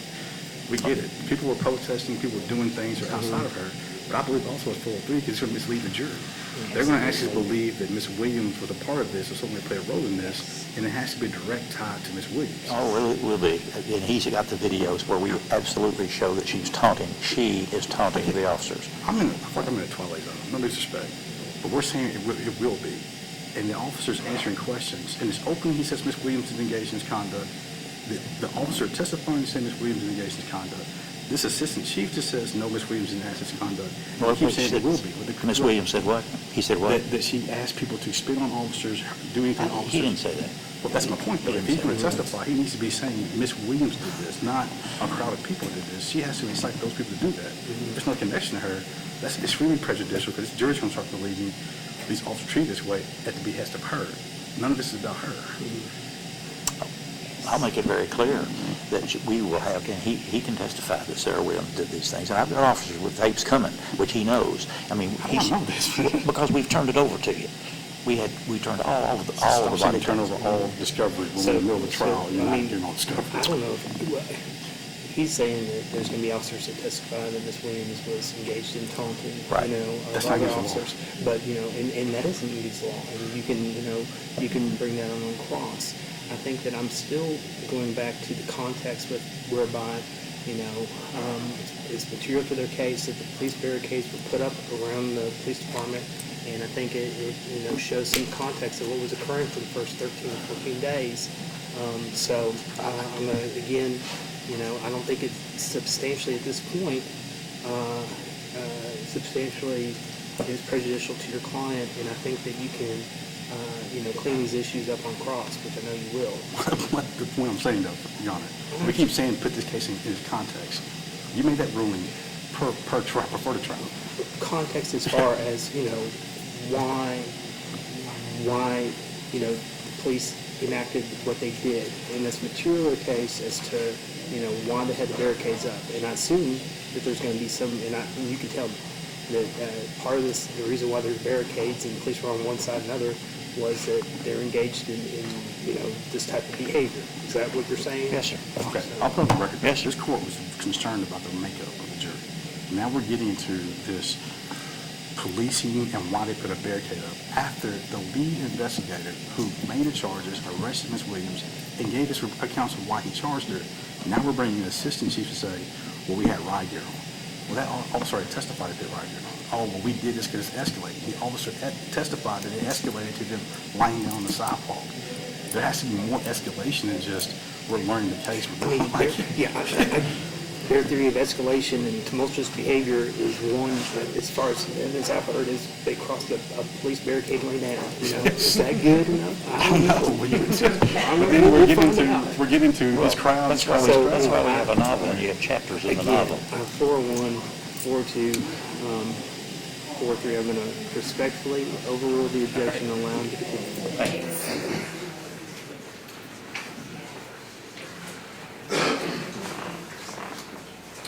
I'm going to go back to my question about taunting. Was there evidence that throughout this entire process that the protesters were taunting the police department? Yes, on several occasions. And you observed it? Yes, sir. And what about Sarah specifically? Do you know about her taunting? Yes, there's incidents where on a megaphone in officers' faces, screaming, yelling, antagonizing officers, calling them every which way you can, along with personal insults and things like that, trying to elicit a response from our officers. Also, we do train our folks to be patient, tolerant, and disciplined. Is a thing that through our training we continually go over and try not to react to those taunts, to that antagonistic behavior towards them. Now, with regard to language, does the police department have a policy that they arrest people, or they want people to be arrested for language that's being used against them? No, sir. Okay. Do you know, in your knowledge, has that ever been done? No, sir. Under your command? We're very clear that sticks and stones don't break our bones type attitude. It's, So say in what you wanna say. this particular frame of protest of 13 days or 14 days, was there anybody arrested because of just yelling at somebody and cursing them? No, sir. Okay. Was Sarah Williams arrested because of that? Not that I'm aware of. All right. Okay. Threats toward the officers, ugly threats, there's language. Yes, sir. Does that ever amount to an arrest? A terroristic threatening charge could result due to the threat of death or injury. In these situations, we look at the totality of circumstances. It could come back with a charge, but we're not going to go out because somebody says, I'm going to kill you in a line incident. Our role is to help calm things down and not escalate on those type of incidents. Okay, all right.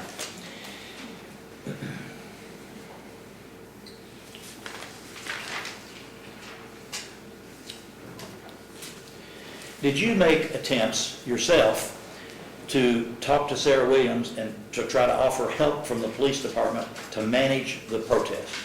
We have made several attempts. I'm talking about you? Yes. Okay, and so you did specifically? Yeah, well, there were opportunities through other folks, through people on the line, out on the street, to try to have those conversations. Okay.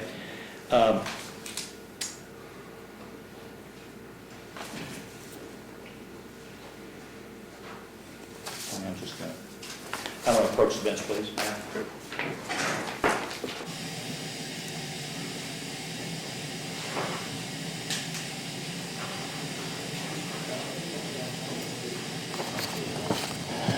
I have two parts of, or 2 pages from the Facebook pages, which we've introduced as Exhibit 5, and they're numbered, and they refer to Chief Maynard making contact with Sarah Williams, and it's her post. And then there's a post from Jervis Middleton talking about Sarah Williams and in their contact with Maynard. I think for the record, I think Ms. Roberts misspoke. He actually did not introduce that. He labeled it, and then he never introduced it with Carol. I know, I understand. So if it's not introduced, then it shouldn't come in. In addition, I believe this violates my client's constitutional rights as far as confronting the witness. I mean, Jarvis Middleton's not testifying. In addition, it's hearsay. To include this to say somehow or another there's a personal insult towards this man individually, it's not even relevant. I mean, Mr. Roberts knows that it's not against the crime, against the law, to curse someone or yell at them and say a personal insult. We're not talking about that on this. Well, he's asking questions It has like, nothing you to do didn't with arrest this. people when he knows you can't arrest them because you have to violate the law. It's not a crime. So the issue is, what offense does this go towards? It can't go towards disorderly conduct. They dismiss a drug paraphernalia. It can't go towards a marijuana offense, so it has to go towards a rioting. And they've already articulated the basis for the rioting is that she made a statement saying we're going to escalate, and they jumped over a barricade and lay on the ground. What insult she made to this man personally is no relevance. This has nothing to do with this, Daniel. That has nothing to do with insults.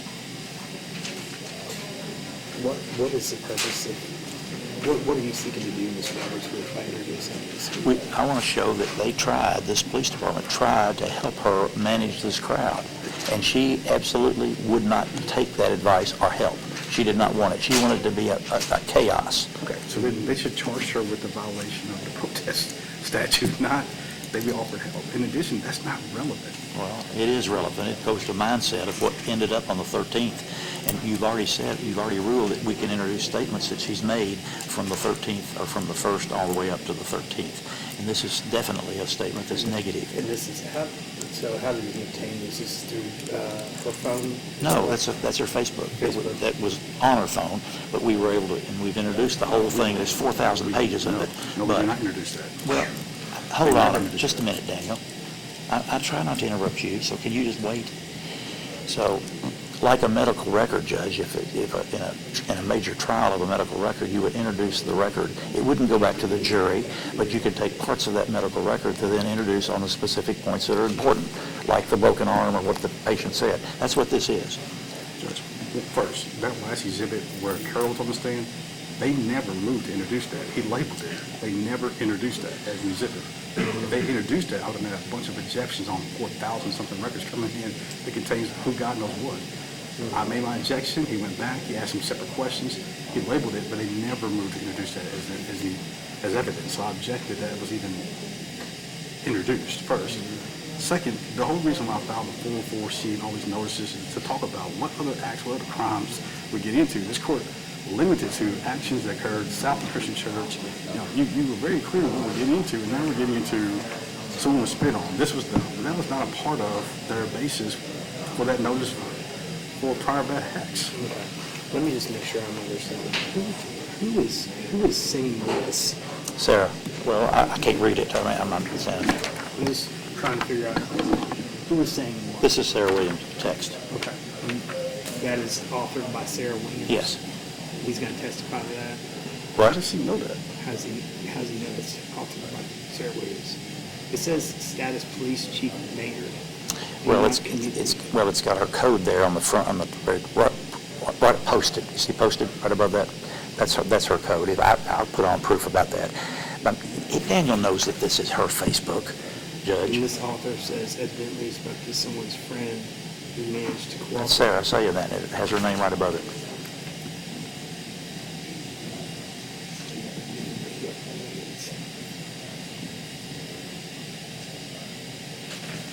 And I'm also confused. I believe Wagner talked about not getting Facebook records or Facebook Lives and stuff like that. So, What? Wagner, the officer testified about Facebooks yesterday. So now they want to say, this is Sarah, but you have to lay a proper foundation. I'm going to give him I don't think he's laid the proper foundation at this point in time. I'll give you a chance to lay the proper foundation. I know you're objecting to it being admitted in its entirety. True. So- In addition, that previous exhibit that he believes is introduced, he never moved to introduce that. Exhibit number 3, which was the Facebook post that you put up on the screen, is that right? No, it's a thumb drive. It's number 5, I believe. Was it looked in the envelope? The envelope that we gave you, the brown envelope, what number is that? The brown envelope. Is that Tyson Carroll's? Yes, he never moved to introduce that. He labeled it. Well, I can introduce it at the end of the trial if we move to introduce it. It's number 5. I don't intend that that's going to the jury, but in that packet, just like a stack of medical records, these papers are relevant to what we're talking about. And there's some others that she posted. Is relevant as far as her not cooperating with the police? And making allegations about what she's doing in this case and planning and so forth. Now, not these two, but I've got a whole stack of stuff coming. When she takes a stand, I'm going to level her with it. Oh, that's for impeachment, bro. I'm saying this exhibit that's right there was never introduced. So to say it's already been introduced or admitted, it was never admitted into evidence. Well, it can be admitted now. I'll move to admit it. It's not going to the jury. It's not going to be going to the jury, but I move to introduce it. We laid foundation, we did it. So I'll move to right now. We would object to the introduction of this exhibit. One, no, it's an improper foundation to even move to admit it. Carroll did not say that that's his business records or he pulled a Facebook post or he had a warrant went through this to authenticate it. I'm going to overrule your request to admit it right now. I think we have to call back Carroll and have a foundation. Okay, I'll call somebody. I'll call another witness who's I'm going to presently in allow the... him to try to lay a foundation as to this right now. I'm not making any rulings at this point. Keeping it up here, but he's going to try to admit it. Yeah, and I'll do it later. All right.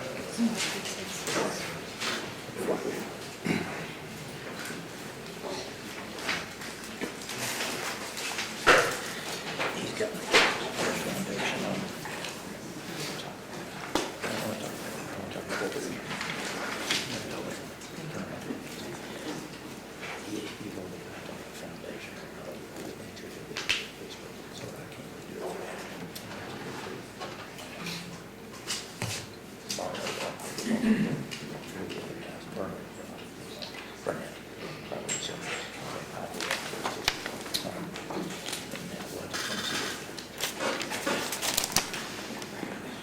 Yeah, I'll get to that. Okay.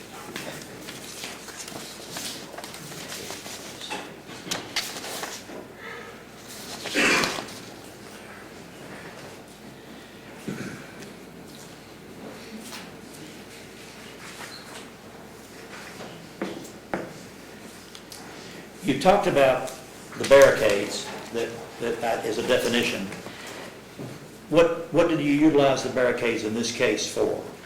So the barricades, for this particular incident, we utilized to provide space out in front of headquarters on Main Street, pretty much from, if you're familiar with police headquarters, you got the library on the right-hand side that has a drive that goes all the way back to Water Street. From that corner out, all the way around, encompassing the front entrance to the parking garage.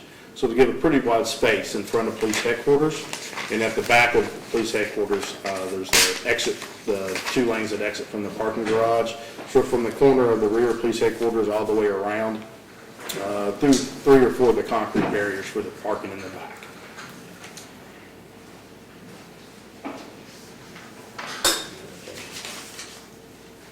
That's the same thing.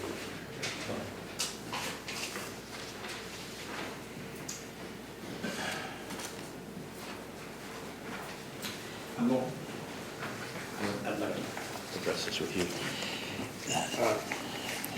Yes, please. Dan, you want to come up? He didn't have an objection, except that the fact that it's got Facebook on the top of it. But this is a photograph using the barricades. You want me to redact the Facebook on here? You have the objection to the Facebook? I don't care. We could redact the Facebook, but What? some whiteout. Well, yeah, a pair of scissors could do it.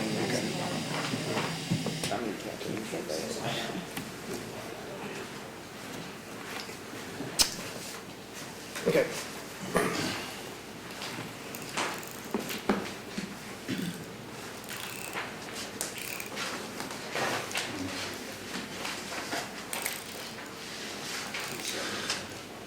Okay, here you go.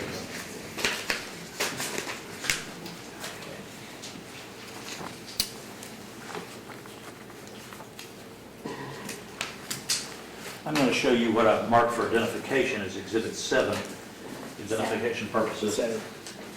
And there are two pages, I'll staple them together to keep them together. Can you tell me, is this, are you familiar with what the photograph shows? Yes, sir. Is this something that you implemented in the police department? It is. The first photo is the bike barricades coming from that corner of the left side of the parking garage. This is going to be the Main Street side of police headquarters. You'll see the barricades are attached, as well as has the police line caution tape that is strung through those. Those barricades, like I stated, were put into place to provide an opportunity for officers to have some space to allow us to operate and to protect that area in front of our headquarters. And what is the other? The second photo is it's a common trespassing sign that is placed on inside the parking garage up on the side of the King entrance. There's one there on the Main Street entrance, and I believe there's also a third one on the back side of the Water Street exit. And what does it say? It says, only vehicle operators and passengers permitted in the parking garage. Violators will be prosecuted for trespass and subject to citation or arrest, KRS 511.080. May I submit these to the jury? And I ask they be introduced. Objection. No. So admitted. Exhibit 7. 7, and it's 2 pages. Do you have a safe word?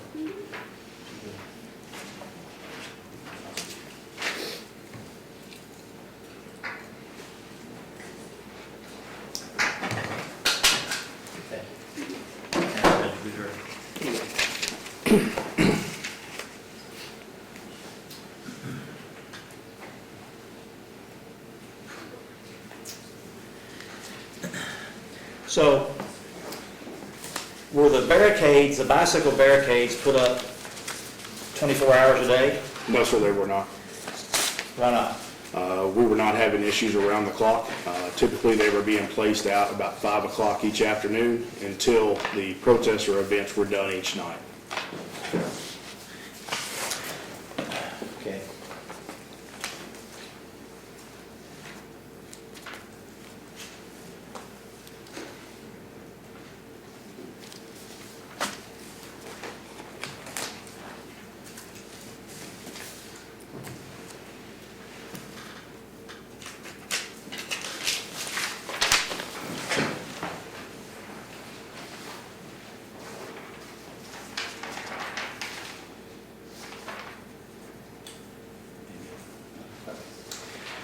I'll show you what I've marked for identification. What I've marked for identification is Exhibit 8 and 9. And ask you to tell us what number 8 is first. So number 8 is a Well, view. first of all, tell us, is this a photograph that you've seen?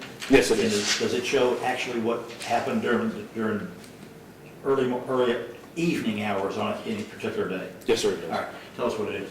So this You is. have to show it to them if you can. This is a picture looking on the library side of the front of police headquarters, so the west side of police headquarters, looking back down towards where Richmond Road out that way would be. This is us setting up the bike barricades earlier in the evening. Several officers are out in the soft uniform. I am one of those officers that is out. And this is typically what we would provide as a soft uniform approach, where officers will be out having conversations with people as they walk by. And in fact, are you having conversations, or somebody having conversations with the family there? Yes, we are. All right. Then show us please number 9. Exhibit 9. Exhibit 9 is looking directly in front of police headquarters. Police headquarters is here on your left. This is Main Street, where several of the groups are sitting down, a few standing, looking west down Main Street back towards Leestown, Rupp Arena type that area. And are the barricades up? The barricades are up, and you can see one gentleman is leaning against the barricades and everybody else is on the outside. But they're not inside the barricades? No, sir, they are not. All right, and so this is a peaceful protest happening right on Main Street, out in front of the courthouse, or out in front of the police In door. front of police headquarters. Exactly where the die-in of this case, when we're talking about on the 13th, is where it occurred, right? Yes, sir. Same barricades? Same barricades. Okay. I'd like to submit this to the insurance. Are you asking to admit 8 and 9? Yes. Okay. No objection. No objection. Thank you. Submitted. Okay.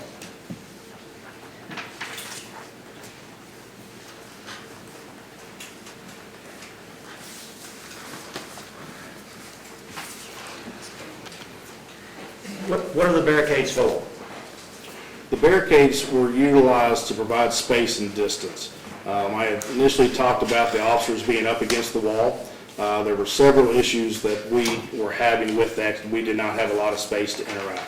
We understand, based on past experience, that our actions can also elicit responses from the crowd, especially during hostile face-to-face communications, bullhorns in officers' faces, constant chants, constant ridicule. The officers can get a little heated.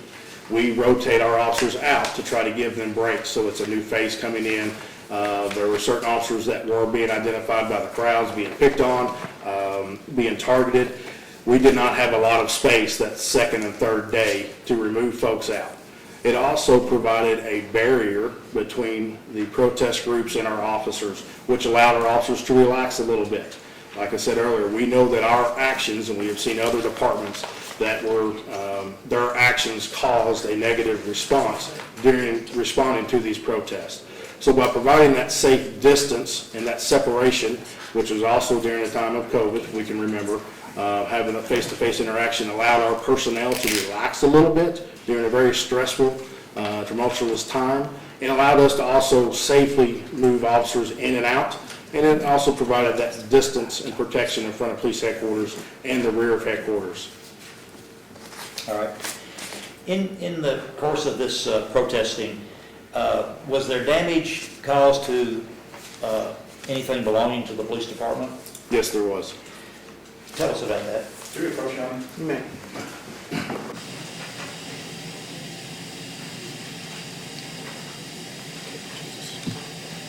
Your objection to damage. Yeah. I'm going to argue it's not relevant and it's prejudicial. The question is not whether there's damage done. The question is whether Ms. Sarah Williams asked someone to damage property. She is not charged with criminal mischief. And I do believe in the Constitution, 60th Amendment, Section 10 of the Constitution, she has a right to a fair trial. So the evidence needs to be presented against her for what she did. In addition, it's plainly unfair to hold her accountable criminally for actions that she had no part taken in. So I don't mind if he wants to testify that Ms. Williams called for this to be damaged, that Ms. Williams, this group outside, asked him to damage something, because that's the actual law. But to say that generally there's something happened, something damaged, yes, that's not tied to her. That's not what the case is about. I appreciate it. Ms. Roberts, go ahead. Well, I'm going to bring it out with him specifically that you didn't have anything to do with this that we know of, but you've already ruled that these items can come in. I think this goes back to my ruling, my written ruling about context as to why the barricades existed in the first place around police headquarters, and I think that they're allowed to provide some context and some, as to what occurred to necessitate barriers that, and that's what this case is apparently all about, is this inciting a riot was the allegations Commonwealth made is that she has cut zip ties, broken police barricades to encroach upon the police department or encourage that type of behavior, and therefore I think that they're allowed to at least demonstrate why those barricades exist in the first place. But I think it has to be tied back to Ms. Williams. If he's going to say this, he has to say, did Ms. Williams cause this? I think that, I think he's going to do that. He said he's going to do that. I don't think it substantially prejudices your client for him to provide the context at this point. So, thank you. Sure. Well, for the record, though, I think under the Constitution, fair trial, I think we're looking at this trial in a vacuum of a perfect world. Policing is a big, hot topic, and we're talking about fundamental fairness, for a right to a fair trial, and the evidence should be presented against Ms. Williams. We're talking about Antifa and black people threats and that stuff. Okay, I get that. Your objection to Antifa, But at the But same now time. we're talking about damage and it has to tie back to Ms. Williams. And at this point in time, he's going to say that he has no evidence. I believe that's what he's going to say, that no evidence of the damage. But I think that, he's got to, Ms. Rock's got to tie it into why these barricades existed or why that they were put in place. And I think it's fair as far as having, I don't think it's unduly prejudicial to your client. I think you're going to be able to, both of you will be discussing the fact that she was in touch on the overruling your objection. Okay.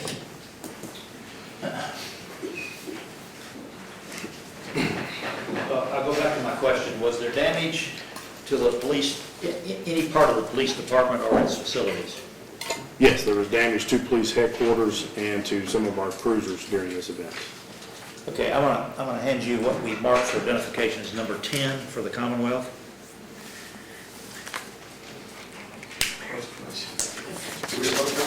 Sure.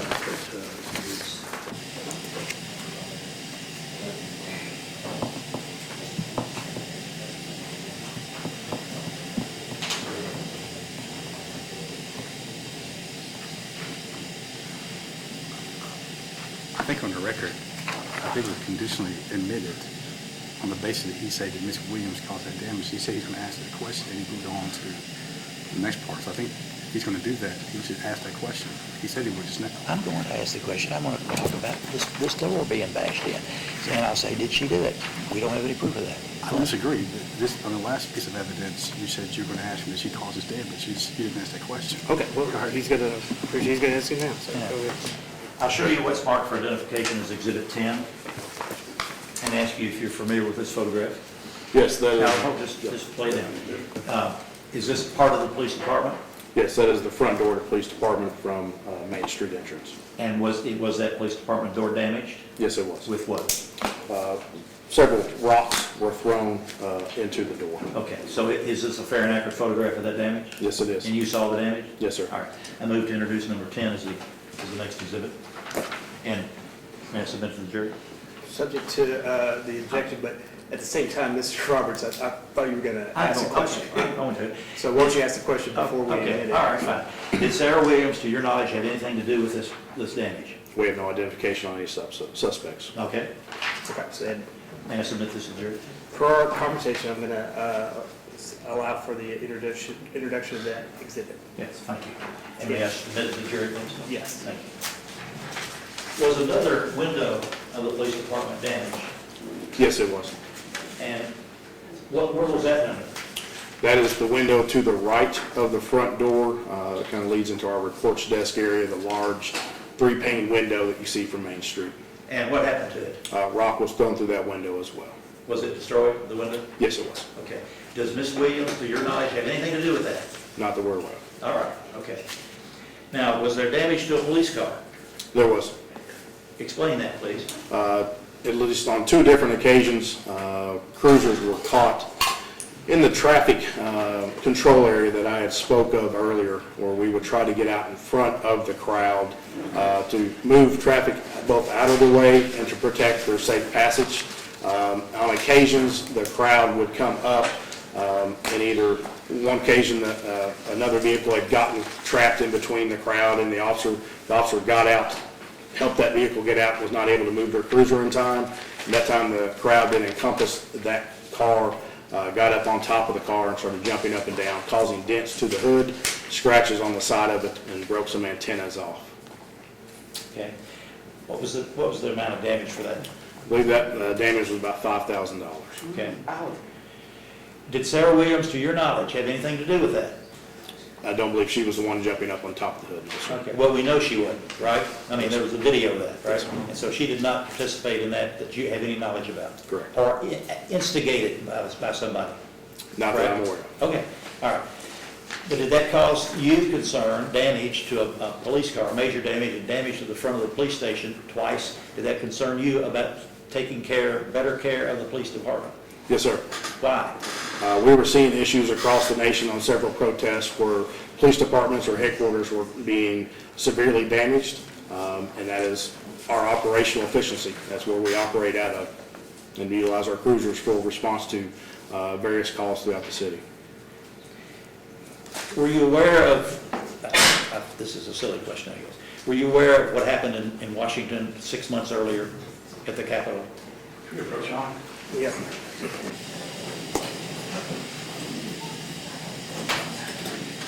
Happened 6 months after. Yes. The insurrection that you're talking about happened 6 months after the alleged events here. It happened in January of 2021. Oh, I'm sorry. So I'm going to sustain what I perceive is going to be an objection. I'm sorry. I mistakenly said it, that was 6 months later, so forget that question, I'm sorry. That's my mistake. Let me show you what I marked for identification as Exhibit 11.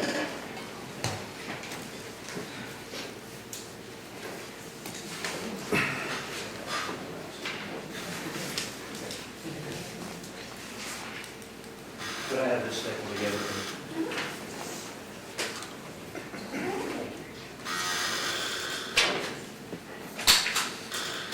I'll show you what I've marked for identification, Chief Maynard, and ask you if you recognize this. There are 3 photographs connected to it. Yes, sir. What do they show? Don't show it to the jury, just tell us what's it. These are photos of the rear bay door to police headquarters off of Water Street, so the backside of our police headquarters. And what happened to those doors? There was damage that was caused to the doors themselves, several dents, items being struck against the door, the bay doors. And was this during this time period that we're talking about? Yes, sir. 13 days? It was. Okay. And did you see this damage? Yes, sir. Okay. Do you have any knowledge whatsoever that Sarah Williams had anything to do with it? No, sir, no. Okay. May I introduce this finally, Your Honor, and show it to the jury? Okay. Sustain. Exhibit 11 is entered.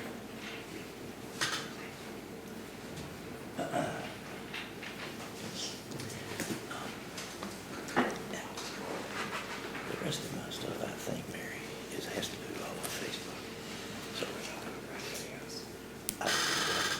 Okay, yeah, well.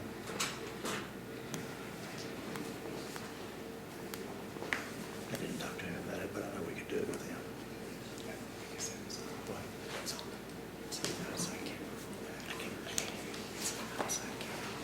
Yeah, okay. That's a post match. We approach Mr. McDaniel.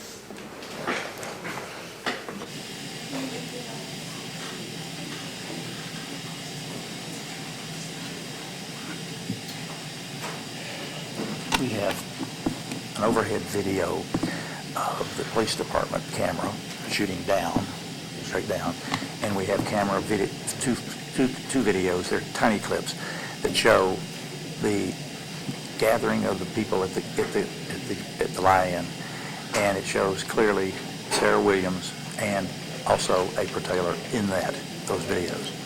They've been turned over to him. Now, he's seen them. I don't have the person who took the photograph because there's a camera up above, but he can say that we have those photographs. So is there an objection to this? This is lack of foundation. I think he has to have personal knowledge. He has to say that he actually pulled it from that day, how he got it. He can't just say, I watched the video and this is what the report should be. That's clearly a violation of the rule of evidence. In addition, we have a right under 60 million to confront and cross-examine all witnesses.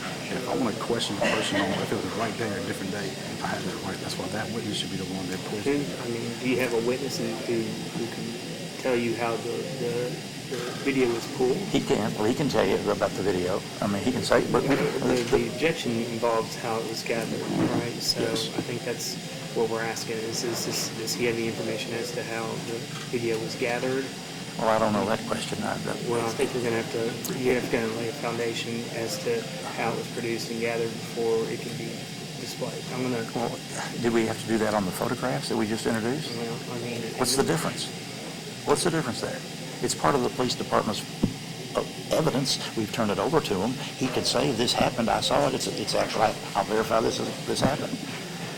Won't you try to see, and you can come back up with an objection before you do, but see how we can get far along as far as like the foundation be laid as to how he knows that there's cameras involved. Okay. Well, I'll do that. Let's do that. That would be no different than a surveillance video of someone watching on television coming saying, Well, I I guess saw it. that's the question is that whether or not he has an understanding of how this video was captured and, how it was produced and how it came into his possession is part of the file. Chief Maynard, are you aware if the police department had a camera above the police department shooting down, straight down on the site of where the die-in occurred on the 13th? Yes, sir, we did. How are you aware of that? At some point, we had put up a better camera advantage for situational awareness of actions occurring outside of headquarters based upon the damage that we had received. And have you viewed that video? I have seen some of them, yes, sir. Okay. What happens to the video when it's on camera, and then where does it go? Where's the film go? To our intelligence unit. Okay, and is that kept within the police department? Yes, sir. And have you been able to view that and see what happened on the 13th with the clips of the videos? I have not seen the 13th, but I've seen general pictures of what it provides. A picture of it? Yes, sir. Okay, all right. Your question? You may. He says he hasn't seen the video. Yeah, so I bring him objection. He hasn't seen the video. He's seen pictures of it, video. He's seen pictures. Are you going to introduce pictures? Or you No, gonna I'm introduce just going to do the video. Okay, well, I think somebody's got to see the video before we introduce the video, so let's sustain the objection, okay? And you can get it probably from somebody else. Okay.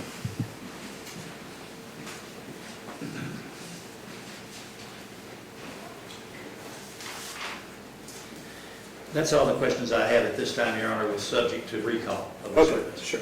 Mr. Whit, So, Ms. Williams, and you're aware, she was protesting and asking for police accountability, Yes, sir.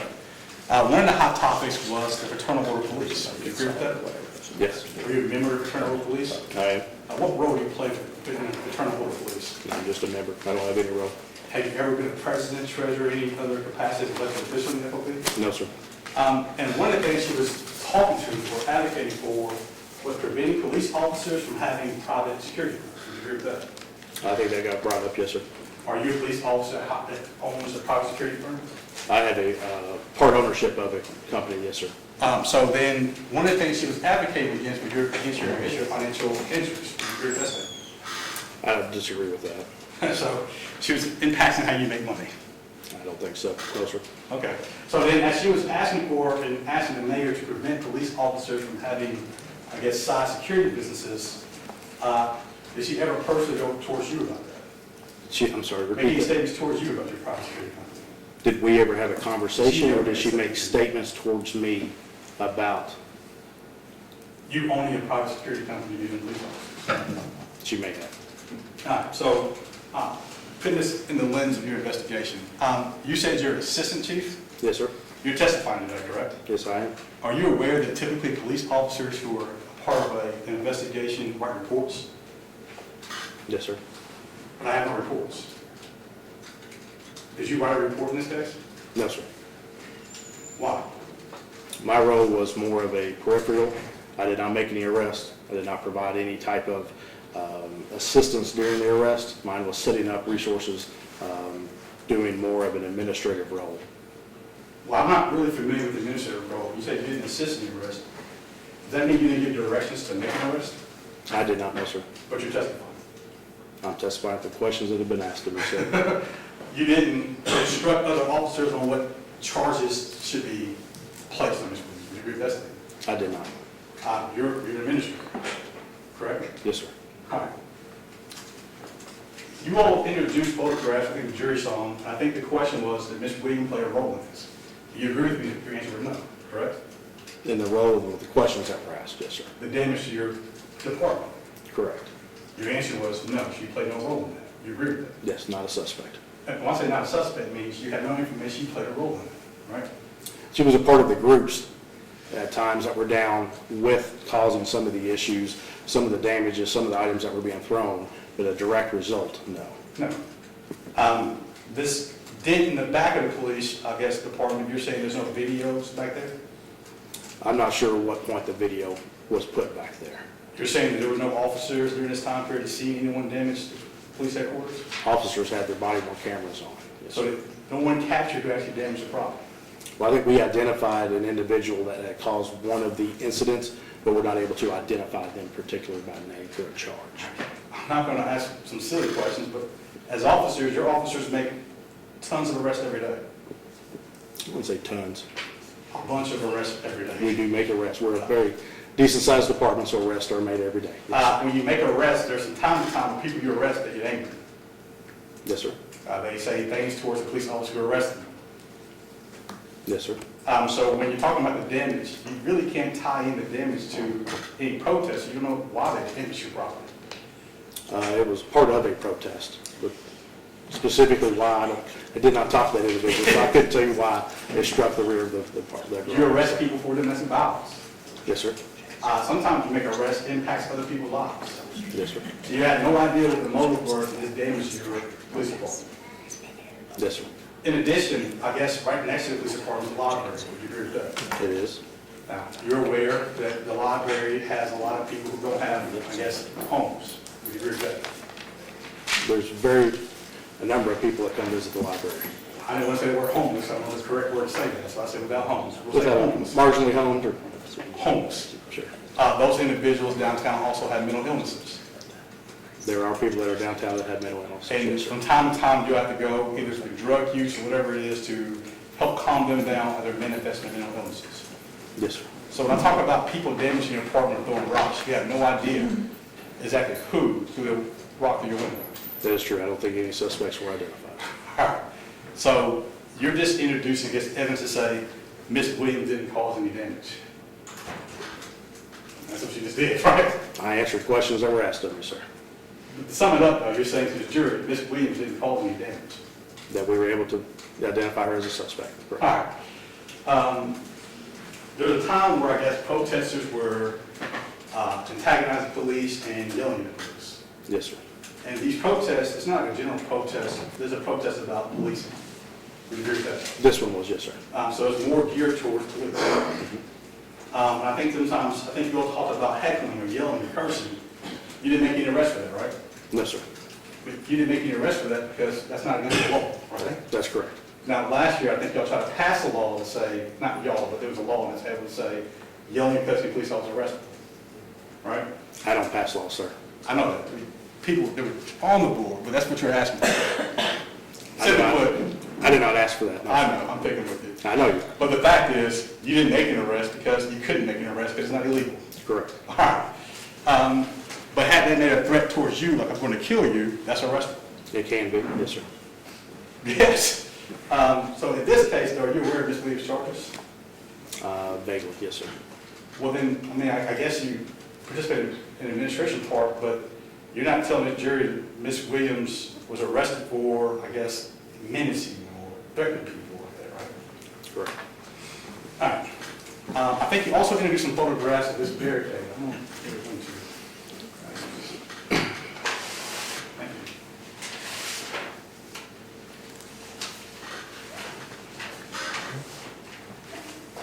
Yes. Now, Professor Witness. You may. I think you all put a barricade up. Would you agree with that? That was the bicycle barricades that we were discussed, yes, sir, in front I of the think quarters. there's another photograph where people were sitting outside that bicycle barricade, and they were sitting on the ground. Yes, sir. Y'all having conversations, but they were sitting on the ground. Now, I want to turn your attention back to, I think it said June 14th, it's really June 13th. Were you able to see what occurred? I was not working that night. No further questions? Mr. Roberts? No further questions, but I would like him available for recall, and I can get in touch with him. Okay, so, Mr. Maynard, if you would hand me back the exhibit. You are excused from testifying at this time. However, you are subject to being recalled. I'm going to direct you and admonish you not to discuss your testimony today with any other witness who has been called or may be called in this case. Okay? Yes, sir. Thank you, sir. You're excused for right now. Mr. Roberts, and ladies and gentlemen, we're going to kind of push through here to noon or so, around that time. I'm hoping to take a lunch break around that time. So do you have another witness? I need to go back to the back room just for a second. All right.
Yes, sir. Call Michael Jones. Michael Jones, sir, if you would come up to the bench, please, raise your right hand. Do you swear or affirm to tell the truth, the whole truth, and nothing but the truth? Yes, sir. Have a seat, please. Thank you. Mr. Roberts.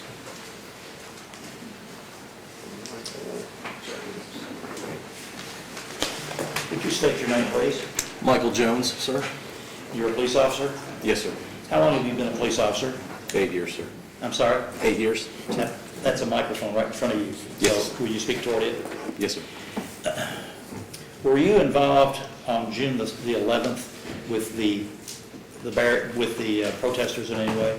I was. What was your role? Just actively working with the crowd, sir. Okay. Where did you work that day? Down at headquarters. Okay. Did you have a particular assignment? That particular night, I was at the back barricades. At the back? Yes, sir. The back of what? Headquarters, sir. Okay. And how do you get in the back of headquarters? Well, specifically, it was more the backside exit of the parking garage, the Helix garage. Okay. And you can access that from where? Does the public get in that way? Yes, sir. Off what street? Off of Main or Water Street. Okay, coming in Main can take them to the back of the garage, but you can come in off Water Street through another entrance to get to the garage? Pedestrians can, but not vehicles from the Okay. backside of Water Street. Pedestrians can? Normally, yes, sir. Okay, all right. So what are the pedestrians, meaning people walking, or is Yes. it restricted to cars? People walking can come through the back end, sir. Okay, can they come in the front end? Yes, sir. Okay, and walk up where the cars go in? Yes, sir. Okay. We see a sign there, we've introduced a sign. Tell me if this is, where this is, if that's a mistake or if I'm wrong about it. Can I see that photograph of Bohemian? It's a picture. No.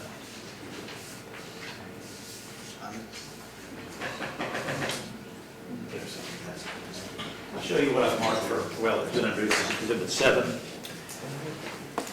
What does that show? Barricades at the front end of the parking garage? But there's an entrance for the garage, right? Yes, sir. And is that on Main Street? Yes, sir. Okay. Turn the page if you would. There's a sign that says, that's posted there, that says what? Only vehicle operators and passengers permitted in the parking garage. Okay, so do you know there are signs that say that? Yes, sir. Okay, so a person just can't walk up there then if he doesn't have a vehicle, can he? Shouldn't be. Okay, all right, okay. I want to make that clear. Okay. Thank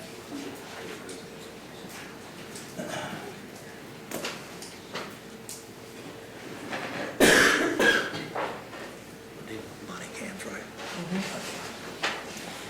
So, when you were working on the 6th of June, or excuse me, the 11th of June, were you wearing a body cam? I was, sir. And was that activated that day? It was? Were you in the garage? Yes, I was. And were you at some point with your body cam and your own visual, were you looking at the barricades at the garage? I was. At certain points, they would have us approach the And barricades. where was the barricade? Was it in the front or the back? The barricades that I was working was the backside barricades. The back? Yes, The sir. photograph I showed you was from Main Street, right? Yes, sir. Okay, all right.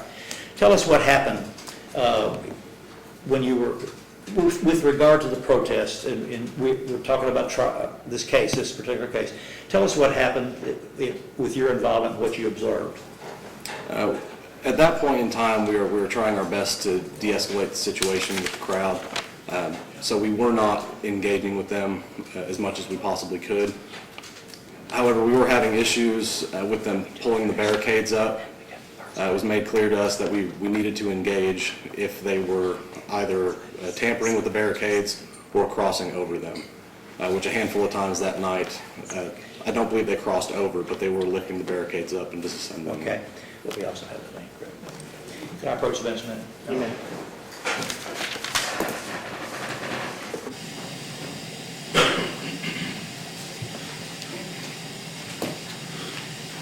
Okay. I'm prepared to do this two ways. One, we have a body cam clip of his whole body cam clip, which is not relevant in my opinion because it has a lot of excess stuff that doesn't have anything to do with it, walking around. But we also have clips from that body cam that we'd like to introduce. So I'll do it any way you say we can do it. if I introduce the clips, he's going to say, we don't have the whole body cam. If I introduce the body cam, he's going to say that, Actually, I'm going to say, how is this even relevant? okay, well, it's relevant. 48 hours, I guess, before, the testimony was, this occurred on June the 11th. Yeah. Okay, so All this is right. 48 hours before the incident. I guess So how, maybe- what other your objection, other Well, I guess than I'm- temporarily? They did introduce evidence that why they put the barricade up. They brought the administrator, the chief, the assistant chief up here to say why they had to riot gear and put the barricade up. Right. They've had so far 3 or 4 officers testified of why they put the barricades up and why they had the riot gear on. Right. Now we have a body cam showing, I guess again, why they had the barricades up. I mean, at a certain Well, point, it's cumulative. Like, Yeah, here's, I guess the question is that, you know,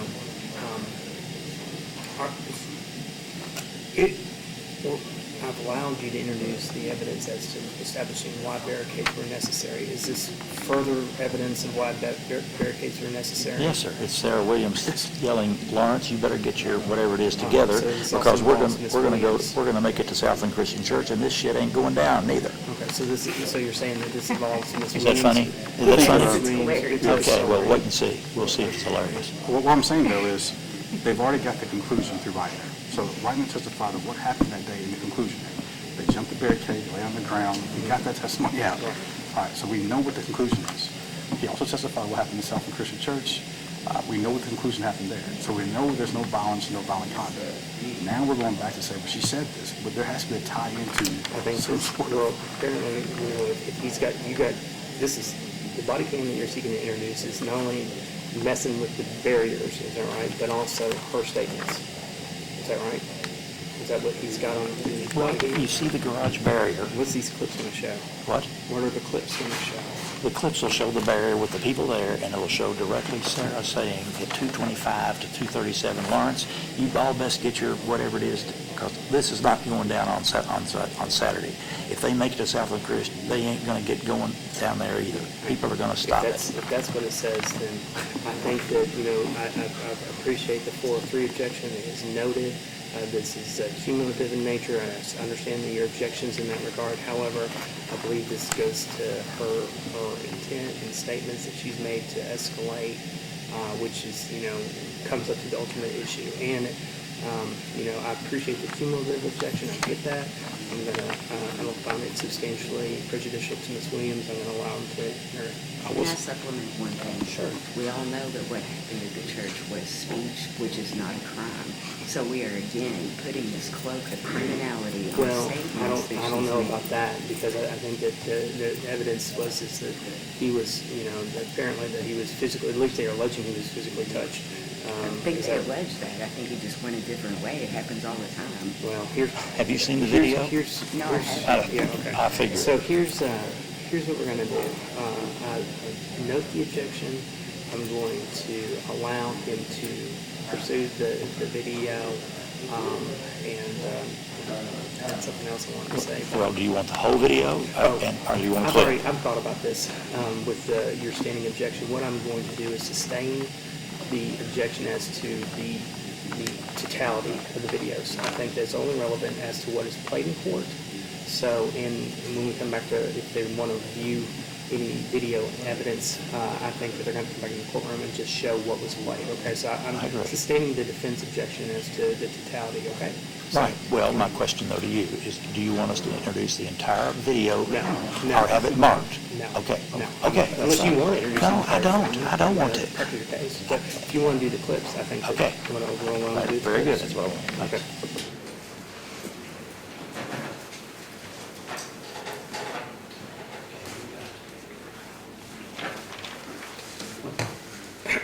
We do not need to get into this. We're definitely getting this. Okay, so, do we start at 2:25? 1:25 and show them some, 1:25 doesn't have anything else, it's just the people, 2:37. Okay, all right. You're all right. Let me have the clip. It's not the main, it's just a clip. You're sure that didn't have this up? Okay, good deal, thanks. Put the rotors closed.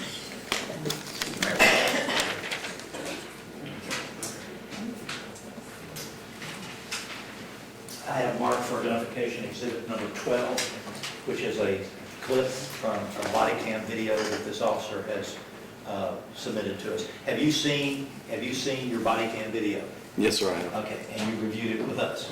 Yes, sir. Okay, and is there a portion on the video where Sarah Williams makes some direct statements into your camera? Yes, sir. Okay, can you tell us what she said? Your best memory. So there were two statements that were pretty close together. The first. Well, wait a minute. I want to know about Southwood Christian Church, the statement relating to that. Yes, sir. She had made a statement in regards to Chief Weathers, I believe she referred to him as Lawrence, that we the people would stop him from getting to the church, and if he made it to the church, that we the people would stop the meeting. Okay, so, and you reviewed that video? Yes, sir. That is on this tape, and I would like that it be played, and we can do it.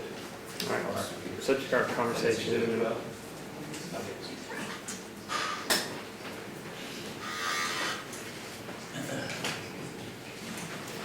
So if you would, officer, watch the video.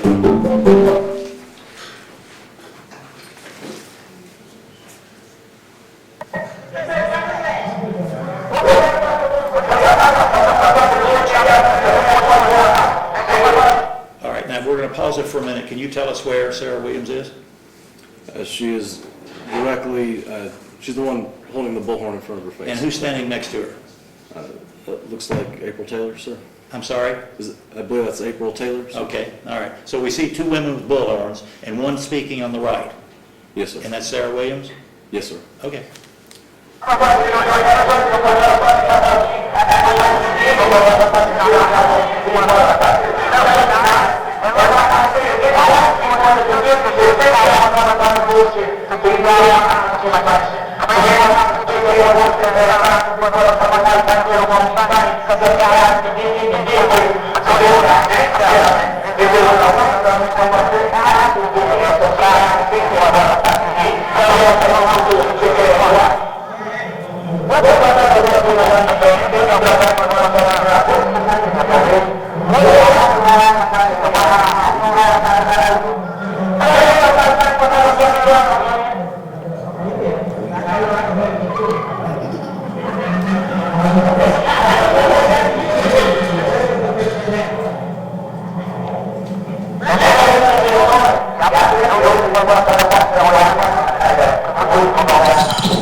So was that Sarah Williams saying that?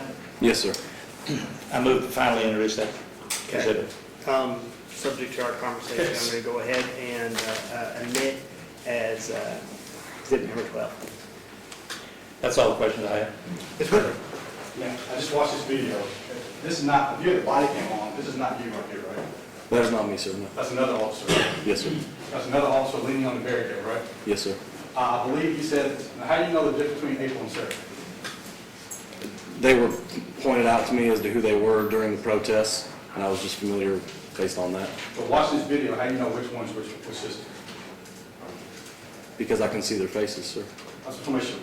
So you're saying this is, because we're talking about which one the bullhorn, they have bullhorn. You believe this is Sarah, right? Yes, sir. I think she's on the microphone, right? Yes, sir. And she's yelling for Chief Weathers. I think this officer's right maybe 2 inches from their faces. Would you agree with that? Yes, sir. And I think she's on the bullhorn saying, what did she say again? That they were going to stop the meeting from happening if he made it to the church. All right. What else did she do? When, sir? Right here. She yelling threats towards you? Not towards me, no, sir. And you were standing at the back, I believe. This is a public street, right? Yes, sir.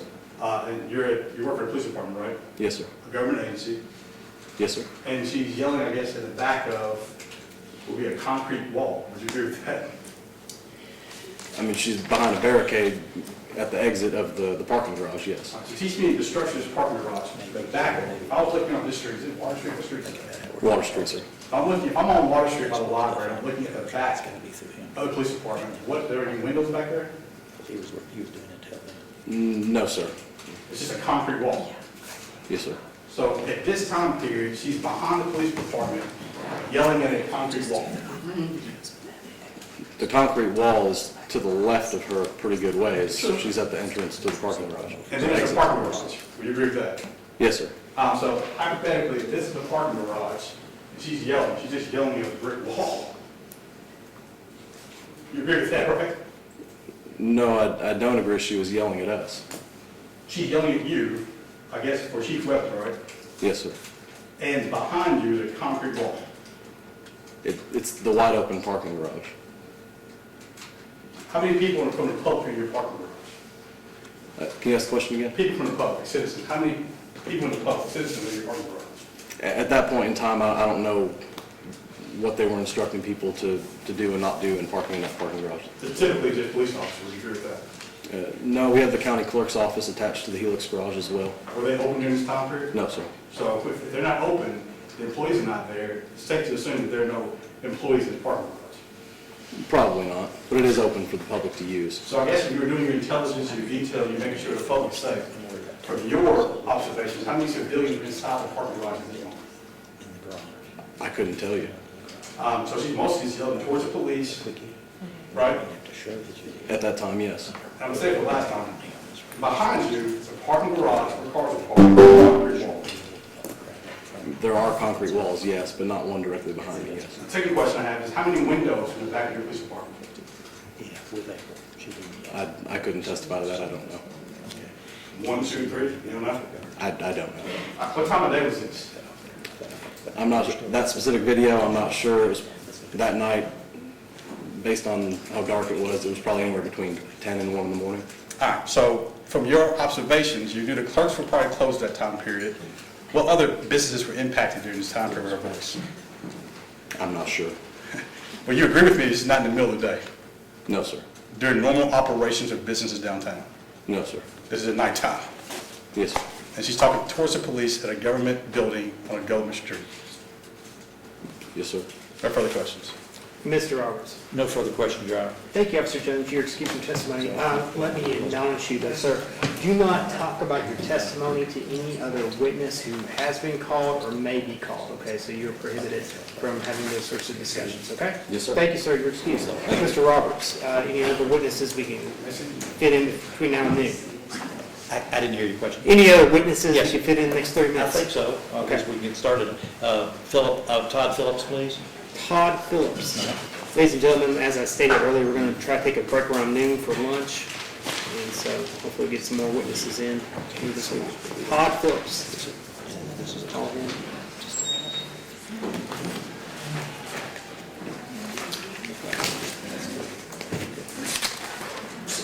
Todd Phillips.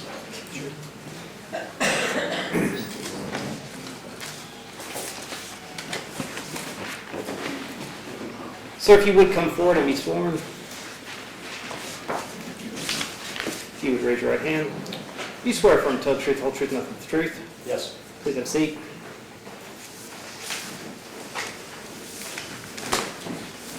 Mr. Roberts. Could you state your name, please? Todd Phillips, How long have you been a police officer? almost 18 years. And what is your position now? What's your I'm a sergeant over the gang unit, Special Investigations. sergeant of the gang unit? Yes. Okay.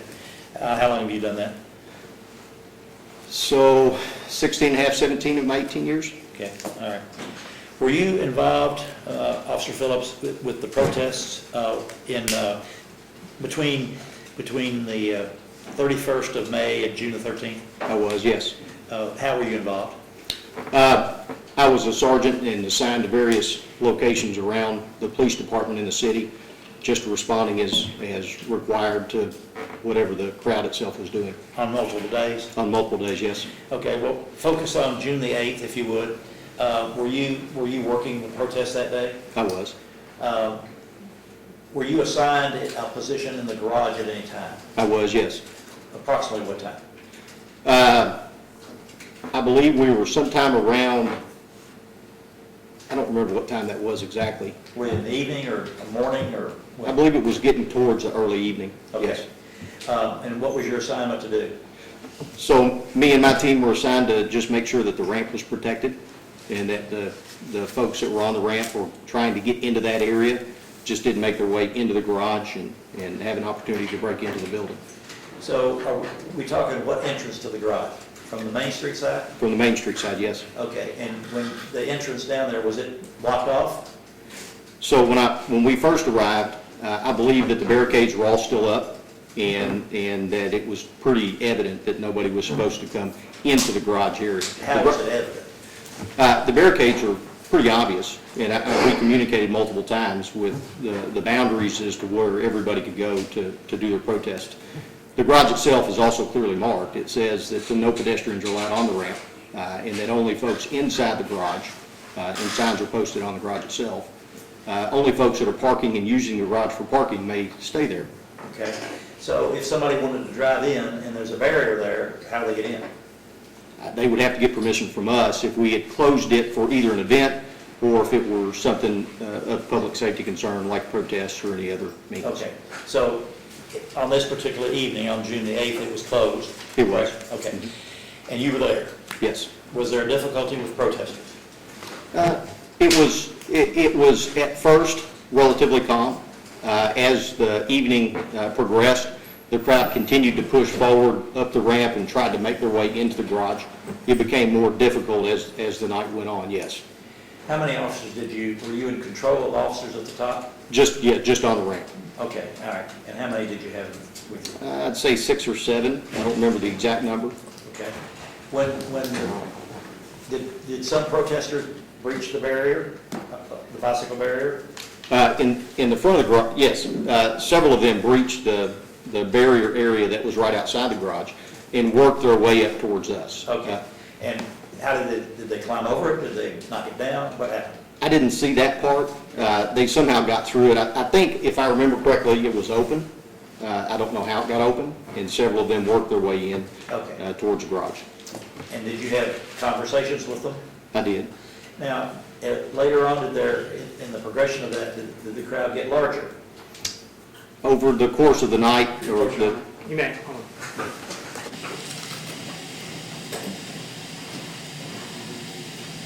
Yes, sir.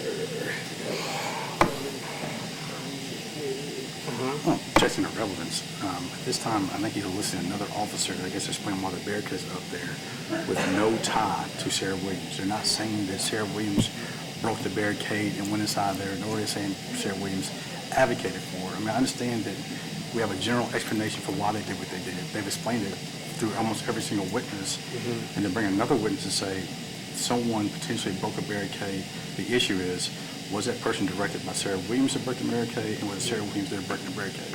This is not a trial for the general protesters that they do something wrong. Okay, so, and as far as I'm understanding, is he testifying to events on June the 8th? Yes. Okay, so this is like 5 days before. That's right. We've gone from the 31st to the 8th. Right, so why? The 6th and now the 8th. So, there's events that the barricades were broken, but is Sarah Williams related to his testimony? His sister is. Her sister is. Her sister, okay, Yeah. well, that's, Well, I at know this point in that. time, I think Well, Judge, you made a ruling. I did, as far as context. That's right. And I think that we've established, you're doing your part in establishing why the context of the barriers were available. And just why is, pursuant to Mr. Whitley's objection, why is this relevant if it doesn't involve Ms. Williams or, we understand why the barriers were there. Okay, So, all right. I think this is the first time we've showed that they've actually breached barriers in this trial. so what's And the expectation is we're going to follow with this? we're going to follow up with the reason why we have barriers in front of the police station on the 13th is because they are up in the police station barriers now, and they've breached them, over 40 people. And so it's a progression. Excuse me. This is what you ruled, that as to why the police have to have barriers on the 13th, the isolated incident. And this is one of the reasons, just like the cars. Now So they they're previously breached the barriers is evidence as why they needed barriers again. But it's actually true, but they've already had the barriers up. They breached the barriers that were already up, and then he's explained that's why they had the barriers. So what other evidence have you, you've got the proof that the barriers were breached again, so where else is this going? Just the number of people that... Yeah, it's a video of the number of people that have taken ones and twos, and now we got 13 or 14, and they're up there right facing these officers, and they're stopped. They've gone too far, and they've been told, don't do this. You can't come in here. Now, okay, it doesn't I think relate. that's relevant. Barrier's already up though, so I think it's relevant because I think that in this regard, the police are indicating to folks that are involved with the protest, they're specifying that, they are not allowed on the property. So, and I think that goes to, perhaps the intent, plan, or preparation of Ms. Williams to not abide by lawful orders per their theory, tell people to. So I'm gonna, I'll object I to- appreciate, yeah. got it, objection. For what I don't you- think it's substantially prejudicial to Ms. Williams. It is not. In addition, though, I would object to talking about what April Taylor did. Like, if he's going to testify that people broke the barrier and it's not Miss Williams, I Are you don't gonna want ask if Ms. Taylor? I'm going to say, was Ms. Williams involved with this? And he'll say no. Well, true, but talking about April Taylor, I think we're trying to link the sisters together. The Well, sisters yeah, are I am. guilty. I Yeah. certainly am linking them But that's my together. point, though. The sister is Yeah. guilty. Well- She's not a witness, and now you're going to try to say that somehow or another April and Sarah communicated all this, but you can't come in now. I think that the discussions with them being together is sort of, in the conversation they were having are somewhat inextricably intertwined with their case. So I appreciate, I think that, this can be cleared up as far as Ms. Taylor, Ms. Williams not being involved in this incident, doesn't have any evidence, and I think you do that on cross. So I think that you have to, I don't think it's going to unnecessarily confuse the jurors at this point. So I'm going to overrule the objection. I think you're overruling the objection on the condition he asked the question that Miss Williams had nothing to do with this. Okay, well, and I think that you're allowed to ask that Sure. question too. So, Okay. okay? Now, I think he's a statement. I want to be clear that we've got a clip, a short portion of the clip. We have the entire body cam It's his body cam. from stem to stern, but you don't want us to introduce. Well, I'm not saying I want or don't want. Well- I'm just saying, subject to my ruling, that the only thing that's going to get in front of the jury is what you play in court. Okay. Okay, so you understand that? Yes, I do. And if he wants the whole body cam, I'd be glad to introduce it now, and he can use it later. What do you want to introduce? He's the one that objects it to it. He's objecting to it. So you want just the clip? Yes. Okay, all right, fine. That's good. That's what I want. That's what he wanted.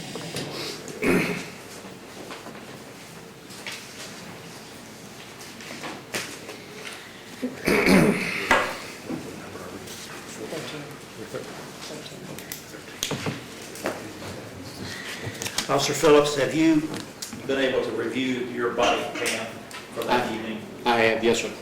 And did you see a portion on the body cam where individuals came in piecemeal, and then later a large group was standing up in front of you all? Yes. You saw that? Okay, I'm going to play that portion of the video at this point. This is Exhibit 13 to the common room that I have marked for identification, and I'll ask you to be found and introduced. So admitted pursuant to our conversation. Sorry. Said admitted pursuant to our conversation.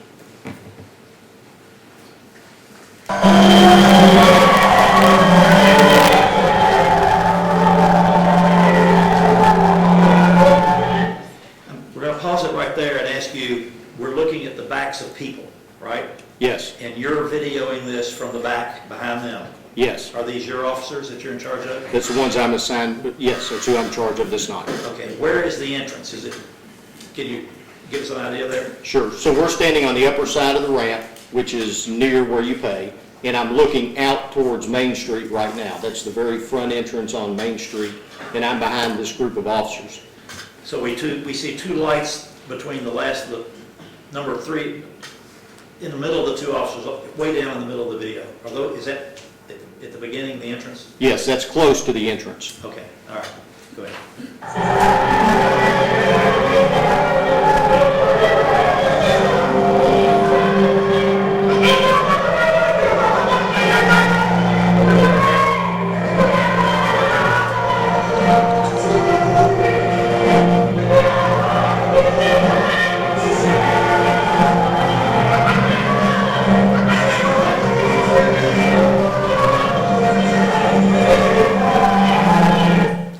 Officer Phillips, the music that's playing, who's providing that? Is that something, is that the police department providing? No, sir, that was somebody in the crowd. I don't know who that was. All right, okay, all right.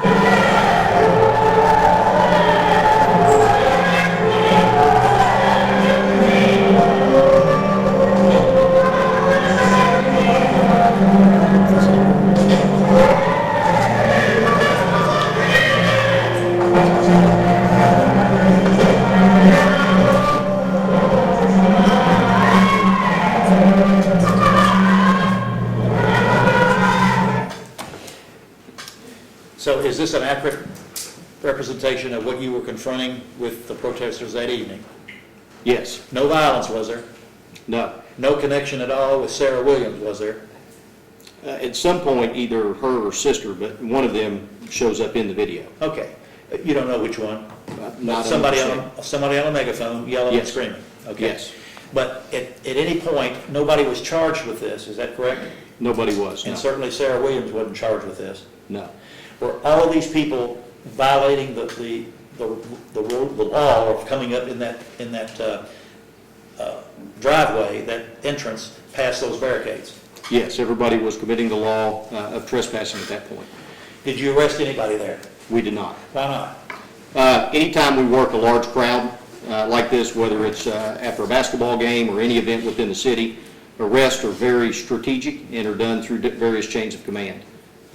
We try to make sure at first to keep the crowd calm so that nobody gets hurt, and then we make decisions about cases after that. The first priority in any crowd situation is always safety.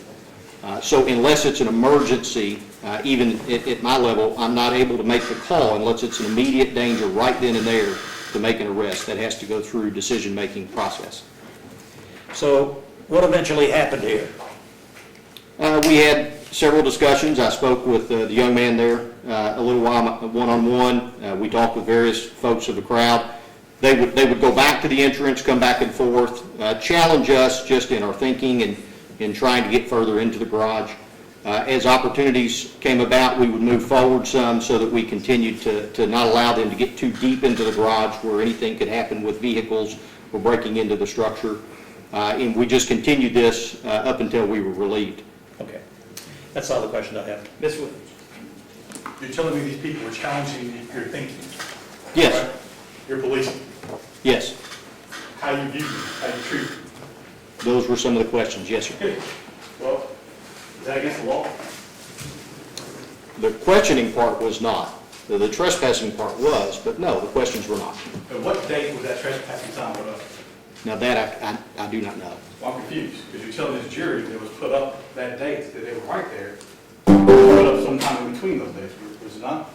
I didn't put the signs up. I don't know whether signs were replaced, when they were put up. I don't have that answer. Well, when these individuals inside this parking garage, was that sign up outside the door? I believe that the sign was. We've known for a long period of time that that garage is privately owned and that folks cannot just trespass in there. We have skateboarders that come in and out of there that we have to ask to leave. This has been known for most of my career. I get that. The question I'm asking you is, y'all talked about this sign being put up. I want you to look at this jury, and I want you to believe what you know. Okay. Can you tell this jury, as a matter of fact, that sign was up when they walked in that garage? I cannot say on that given day whether the signs that are there now are the signs that were there then. I do not know when they were put up or who put them up. I know they exist. Have you heard that song before they were playing? I think it probably at some point, whether in a movie or whatever, but I'm not sure. It's Sam Cooke, A Change Is Gonna Come. Okay. Are you familiar with the lyrics of the song? I am not. Did you hear the evidence that this presenter says it's gonna be a long time coming, but I know a change is gonna come? But they were playing, right? You talking about the words of the song? Yes, we just listened to it. Did you hear them? I just heard the words. I didn't write them down or word for word. And they were talking to you about a change in your ideology, how you perceive people, how you police. Right? Sure, yes. Not spitting on you, not hitting you, not punching you.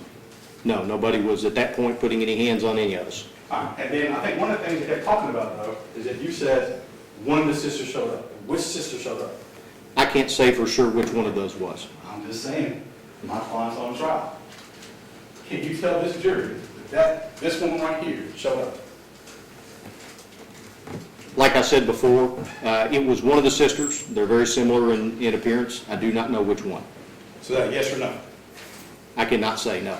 All right, so you have no evidence it was Sarah. I think you testified that these people were talking about policing and accountability and kind of peaceful conversation. Can you agree with that? Yes. And they were challenging you, I guess, your thoughts, and that was it. That's what happened tonight. There was quite a bit of derogatory language that was also coming across the megaphone. There was skateboards being hit on the sides of the rails. There was some discussion that was philosophical in nature, but there was also a lot of bully tactics and some berating as well. So it was a mixture. You're a police officer, right? I am. You work for the government. I do. No further questions? Mr. Roberts? Yes, there was no violence, correct? Correct. And you and your officers were trying to talk with these individuals, is that correct? It is. Communications with them? Yes. Okay. Okay, thank you. Anything further? That's all. Last, I think Mr. Roberts asked about arresting. You don't generally arrest someone for trespassing, isn't that correct? Oh, I've arrested many a person for trespassing over the course of my career. It depends on the circumstances. Well, what circumstances do you make the arrest for trespassing? So if it's an individual situation, it's not a crowd control situation. We do so based on whether or not the person is going to create a danger, a harm, or a nuisance to the property owner. In a scenario like this, obviously we have to look at that strategically and make sure safety is taken care of first, as we don't want to cause the crowd to get more angry and more problematic. So in this scenario, trespass arrests are pretty rare until it's the right time and safe to do so. A lot of those are follow-up cases later. Did you work, remember back in the day when UK actually won championships? I did. I've worked every one of them since 2004 except 2012. Remember those kids who were telling people to burn up cars and burn up couches? Do you recall people were arrested? I recall numerous people arrested, and those were all very strategic. In the beginning, when things are occurring in a crowd situation like that, which is a celebratory crowd situation, we generally try to work through all of the hazards, like burning of couches and that sort of thing, until the right opportunity comes in to insert into the crowd to make arrests. And there are a number of arrests that are made during those. I think one year we may have had more than 20 that were made towards the end of the night when it was safe to do so. Now, you said you've been an officer for 18 years, correct? 18 and a half, yes. 18 and a half. How many departments do we have in the city? How many departments? Headquarters. How many headquarters? Police headquarters. So you have the headquarters downtown, which is where these events were going on. We have a West Sector location, which is out off Old Frankfort. We have an East Sector location, which is out off Center Parkway. And then we have a training section, which is now over at VCTC College off Newtown Pike. Now, the headquarters downtown, who's primarily housed there? So the Detective Bureau, a lot of the administrative staff, which would be the chief staff and command staff, they're there. A lot of the administrative staff that is faced to the public, where they can come in and grab reports and the kind of things that are necessary to be able to work with insurance companies and so forth. When we say command staff, I'm not really familiar with what that means. What does that mean? So command staff would be generally your commanders or chiefs or above. And a lot of those folks are housed in headquarters itself. You do have some of the sectors that will have a commander, and then there's an assistant chief over patrol that's also in West Sector. But other than that, most of your command staff from the chief level and command level is going to be in headquarters. So, same words, but most of the heads of departments are downtown headquarters. Yes, they are. No further questions? Mr. Roberts? That's all, may he be excused? Yes, sir, Mr. Sergeant Phillips. I'm going to excuse you from further testimony. I'm going to instruct you, though, and admonish you not to discuss your testimony today with any witness in this case that has previously testified or that you know that will testify. So please do not discuss your testimony, okay? Yes, Thank you, sir. You're excused. Mr. Roberts, is this a good time to take a break? Okay. So I know Mr. Roberts has got an appointment here around noon, so we're going to honor that for him and get him out of here. So we're going to take what do you think, about 1 or 1:15? 1:15 's fine. Let's take a lunch break at this point in time. We'll come back at 1:15. Ladies and gentlemen, the jury, I just want to, there's plenty of lunch options available. There's a Subway down here, lots of local places to grab you some lunch and then come back. I'm going to instruct you again, you are not to discuss this case among yourselves or anyone else. You may talk to each other, but just not about the facts of this case. Until you retire to the jury room to deliberate, do not make up your mind or form any conclusions about this case until you retire to the jury room. If anyone tries to discuss this case with you, and let me also say, if anyone tries to reach out to you through social media or any of those, options, I need to know about it. So if anyone tries to discuss it anyway, this case, whether it's verbally or otherwise, you are to notify the court immediately. Again, do not conduct your own investigation about this case. Do not go online. Don't go onto social media. Do not read news reports. Do not listen to news reports. If you're exposed to news reports, turn them off, okay? Everybody understand? All right, have a great lunch. We'll see you back here at 1:15. Thank you all.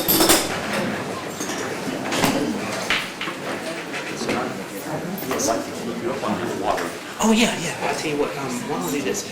I'm gonna grab some water for everybody, and I'll bring it here at 1:15. Exactly. Okay? That's what I So, thought I'd yeah, tell you yeah, now. sounds good. So, yeah, I'll have some water for you all on your return, okay? Thank you, sir.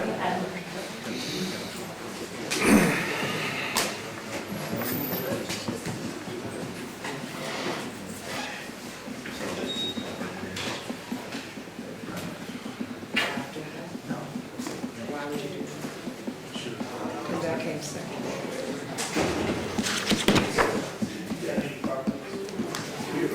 Yeah, any discussions? I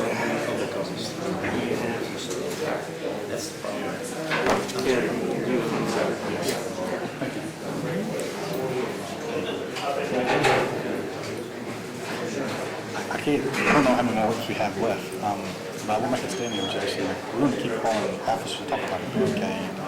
Yeah, there's gonna be, you're objecting to the accumulation of evidence? Yes. So, let's just talk about, what you've already sought to establish through your previous witnesses. How many more witnesses do we have to go, and what's our There's 9 expectation? left on the list from the witnesses he read off at jury selection. I see. So, just, can you give me an overview of what our future witnesses need? I'd be glad to. I have Dan Burnett, who was in the, I'm gonna have to call him because you wouldn't let me get in this other stuff. So he was the head of, or he's the major player in the intelligence unit back in 2002. Okay. So I'm gonna get him Facebook through 2020, I'm sorry, 2020. I'm gonna get that information in so we can verify this. This is the video, I guess, of the. I think it's like 4,000 something clips that we're going to object to. What? I think you're trying to introduce like 4,000 something screenshots from Facebook? No, I'm not. Oh. I'm not. I have introduced or marked for introduction the Facebook. Well, you objected to it because we didn't lay the foundation. Well, I've got the guy that we're going to be able to do that with. Okay. He also has live Facebook.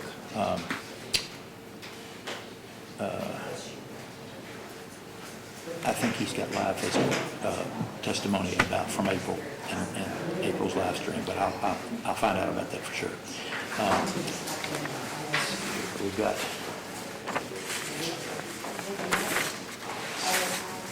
I've got Gary Furman, who, well, first of all, I got Diane Menafield coming, who led the march of the John Rowe Society. And then I've got, immediately after that, I've got Mallet, who was with the chief of police, who was there with him when they blocked him off in that episode with the blocking. We should be the best person to testify about what happened to him as far as violence. Next, introduce whoever he thinks is. Next, I've got Eric Wills back, and this is Eric. This is after the lie-in. I've done it on it because, but we've got the people who were actually in the line-in, the die-in. Okay. And so I've got Officer Gary Thurman who videoed it. So this is actually the event that's charged, is that what we're talking about, the What? 13th? Yeah, where they're charged. Okay. Okay. That's So relevant. I got a couple of people that deals with that, and that involves Sarah because she was yelling and screaming at one end of it. And I've got Michael Wade who did he was the body cam when they brought her into the jail. Okay, so there's about 6 or 7 more people. Okay, so I appreciate the standing objection. I haven't heard more cumulative evidence as to the rationale. One thing that, perhaps maybe we perceive as cumulative is Ms. Minifield and the whole marching situation. And I know, I understand your objection on that, but I've already ruled as to context and an explanation and as to rather the escalation theory that they're presenting. So. But when it comes to these protesters, I mean, I get it, they don't have to turn over discovery, they can have unturnable. But if a person who worked out a deal is going to testify, I mean, you do have to turn it over. I'm not doing that. I think you should call people who got charged for Did you protesting. get charged, are you calling you when it was No. convicted? Okay. I think you said people who like did participate in dying. I have the video that Thurman took. He was there. And Thurman is an officer? Thurman's an officer. Oh, I thought you named all three people that were. No, I didn't name anybody. Well, I No. appreciate there's a standing objection. We'll see it as it comes in, okay? So, all right, Mr. Roberts, you gotta get out of here, do a COVID test. Thanks, So Judge. we'll be back here at 1:15. Huh? Reason? He's gotta do a COVID test. He's got an operation on Friday. When's your operation? Friday? Thursday? Oh, play had symptoms. No. He's got sorry, medical reasons. So, are you feeling, speaking of medical reasons, do you feel okay?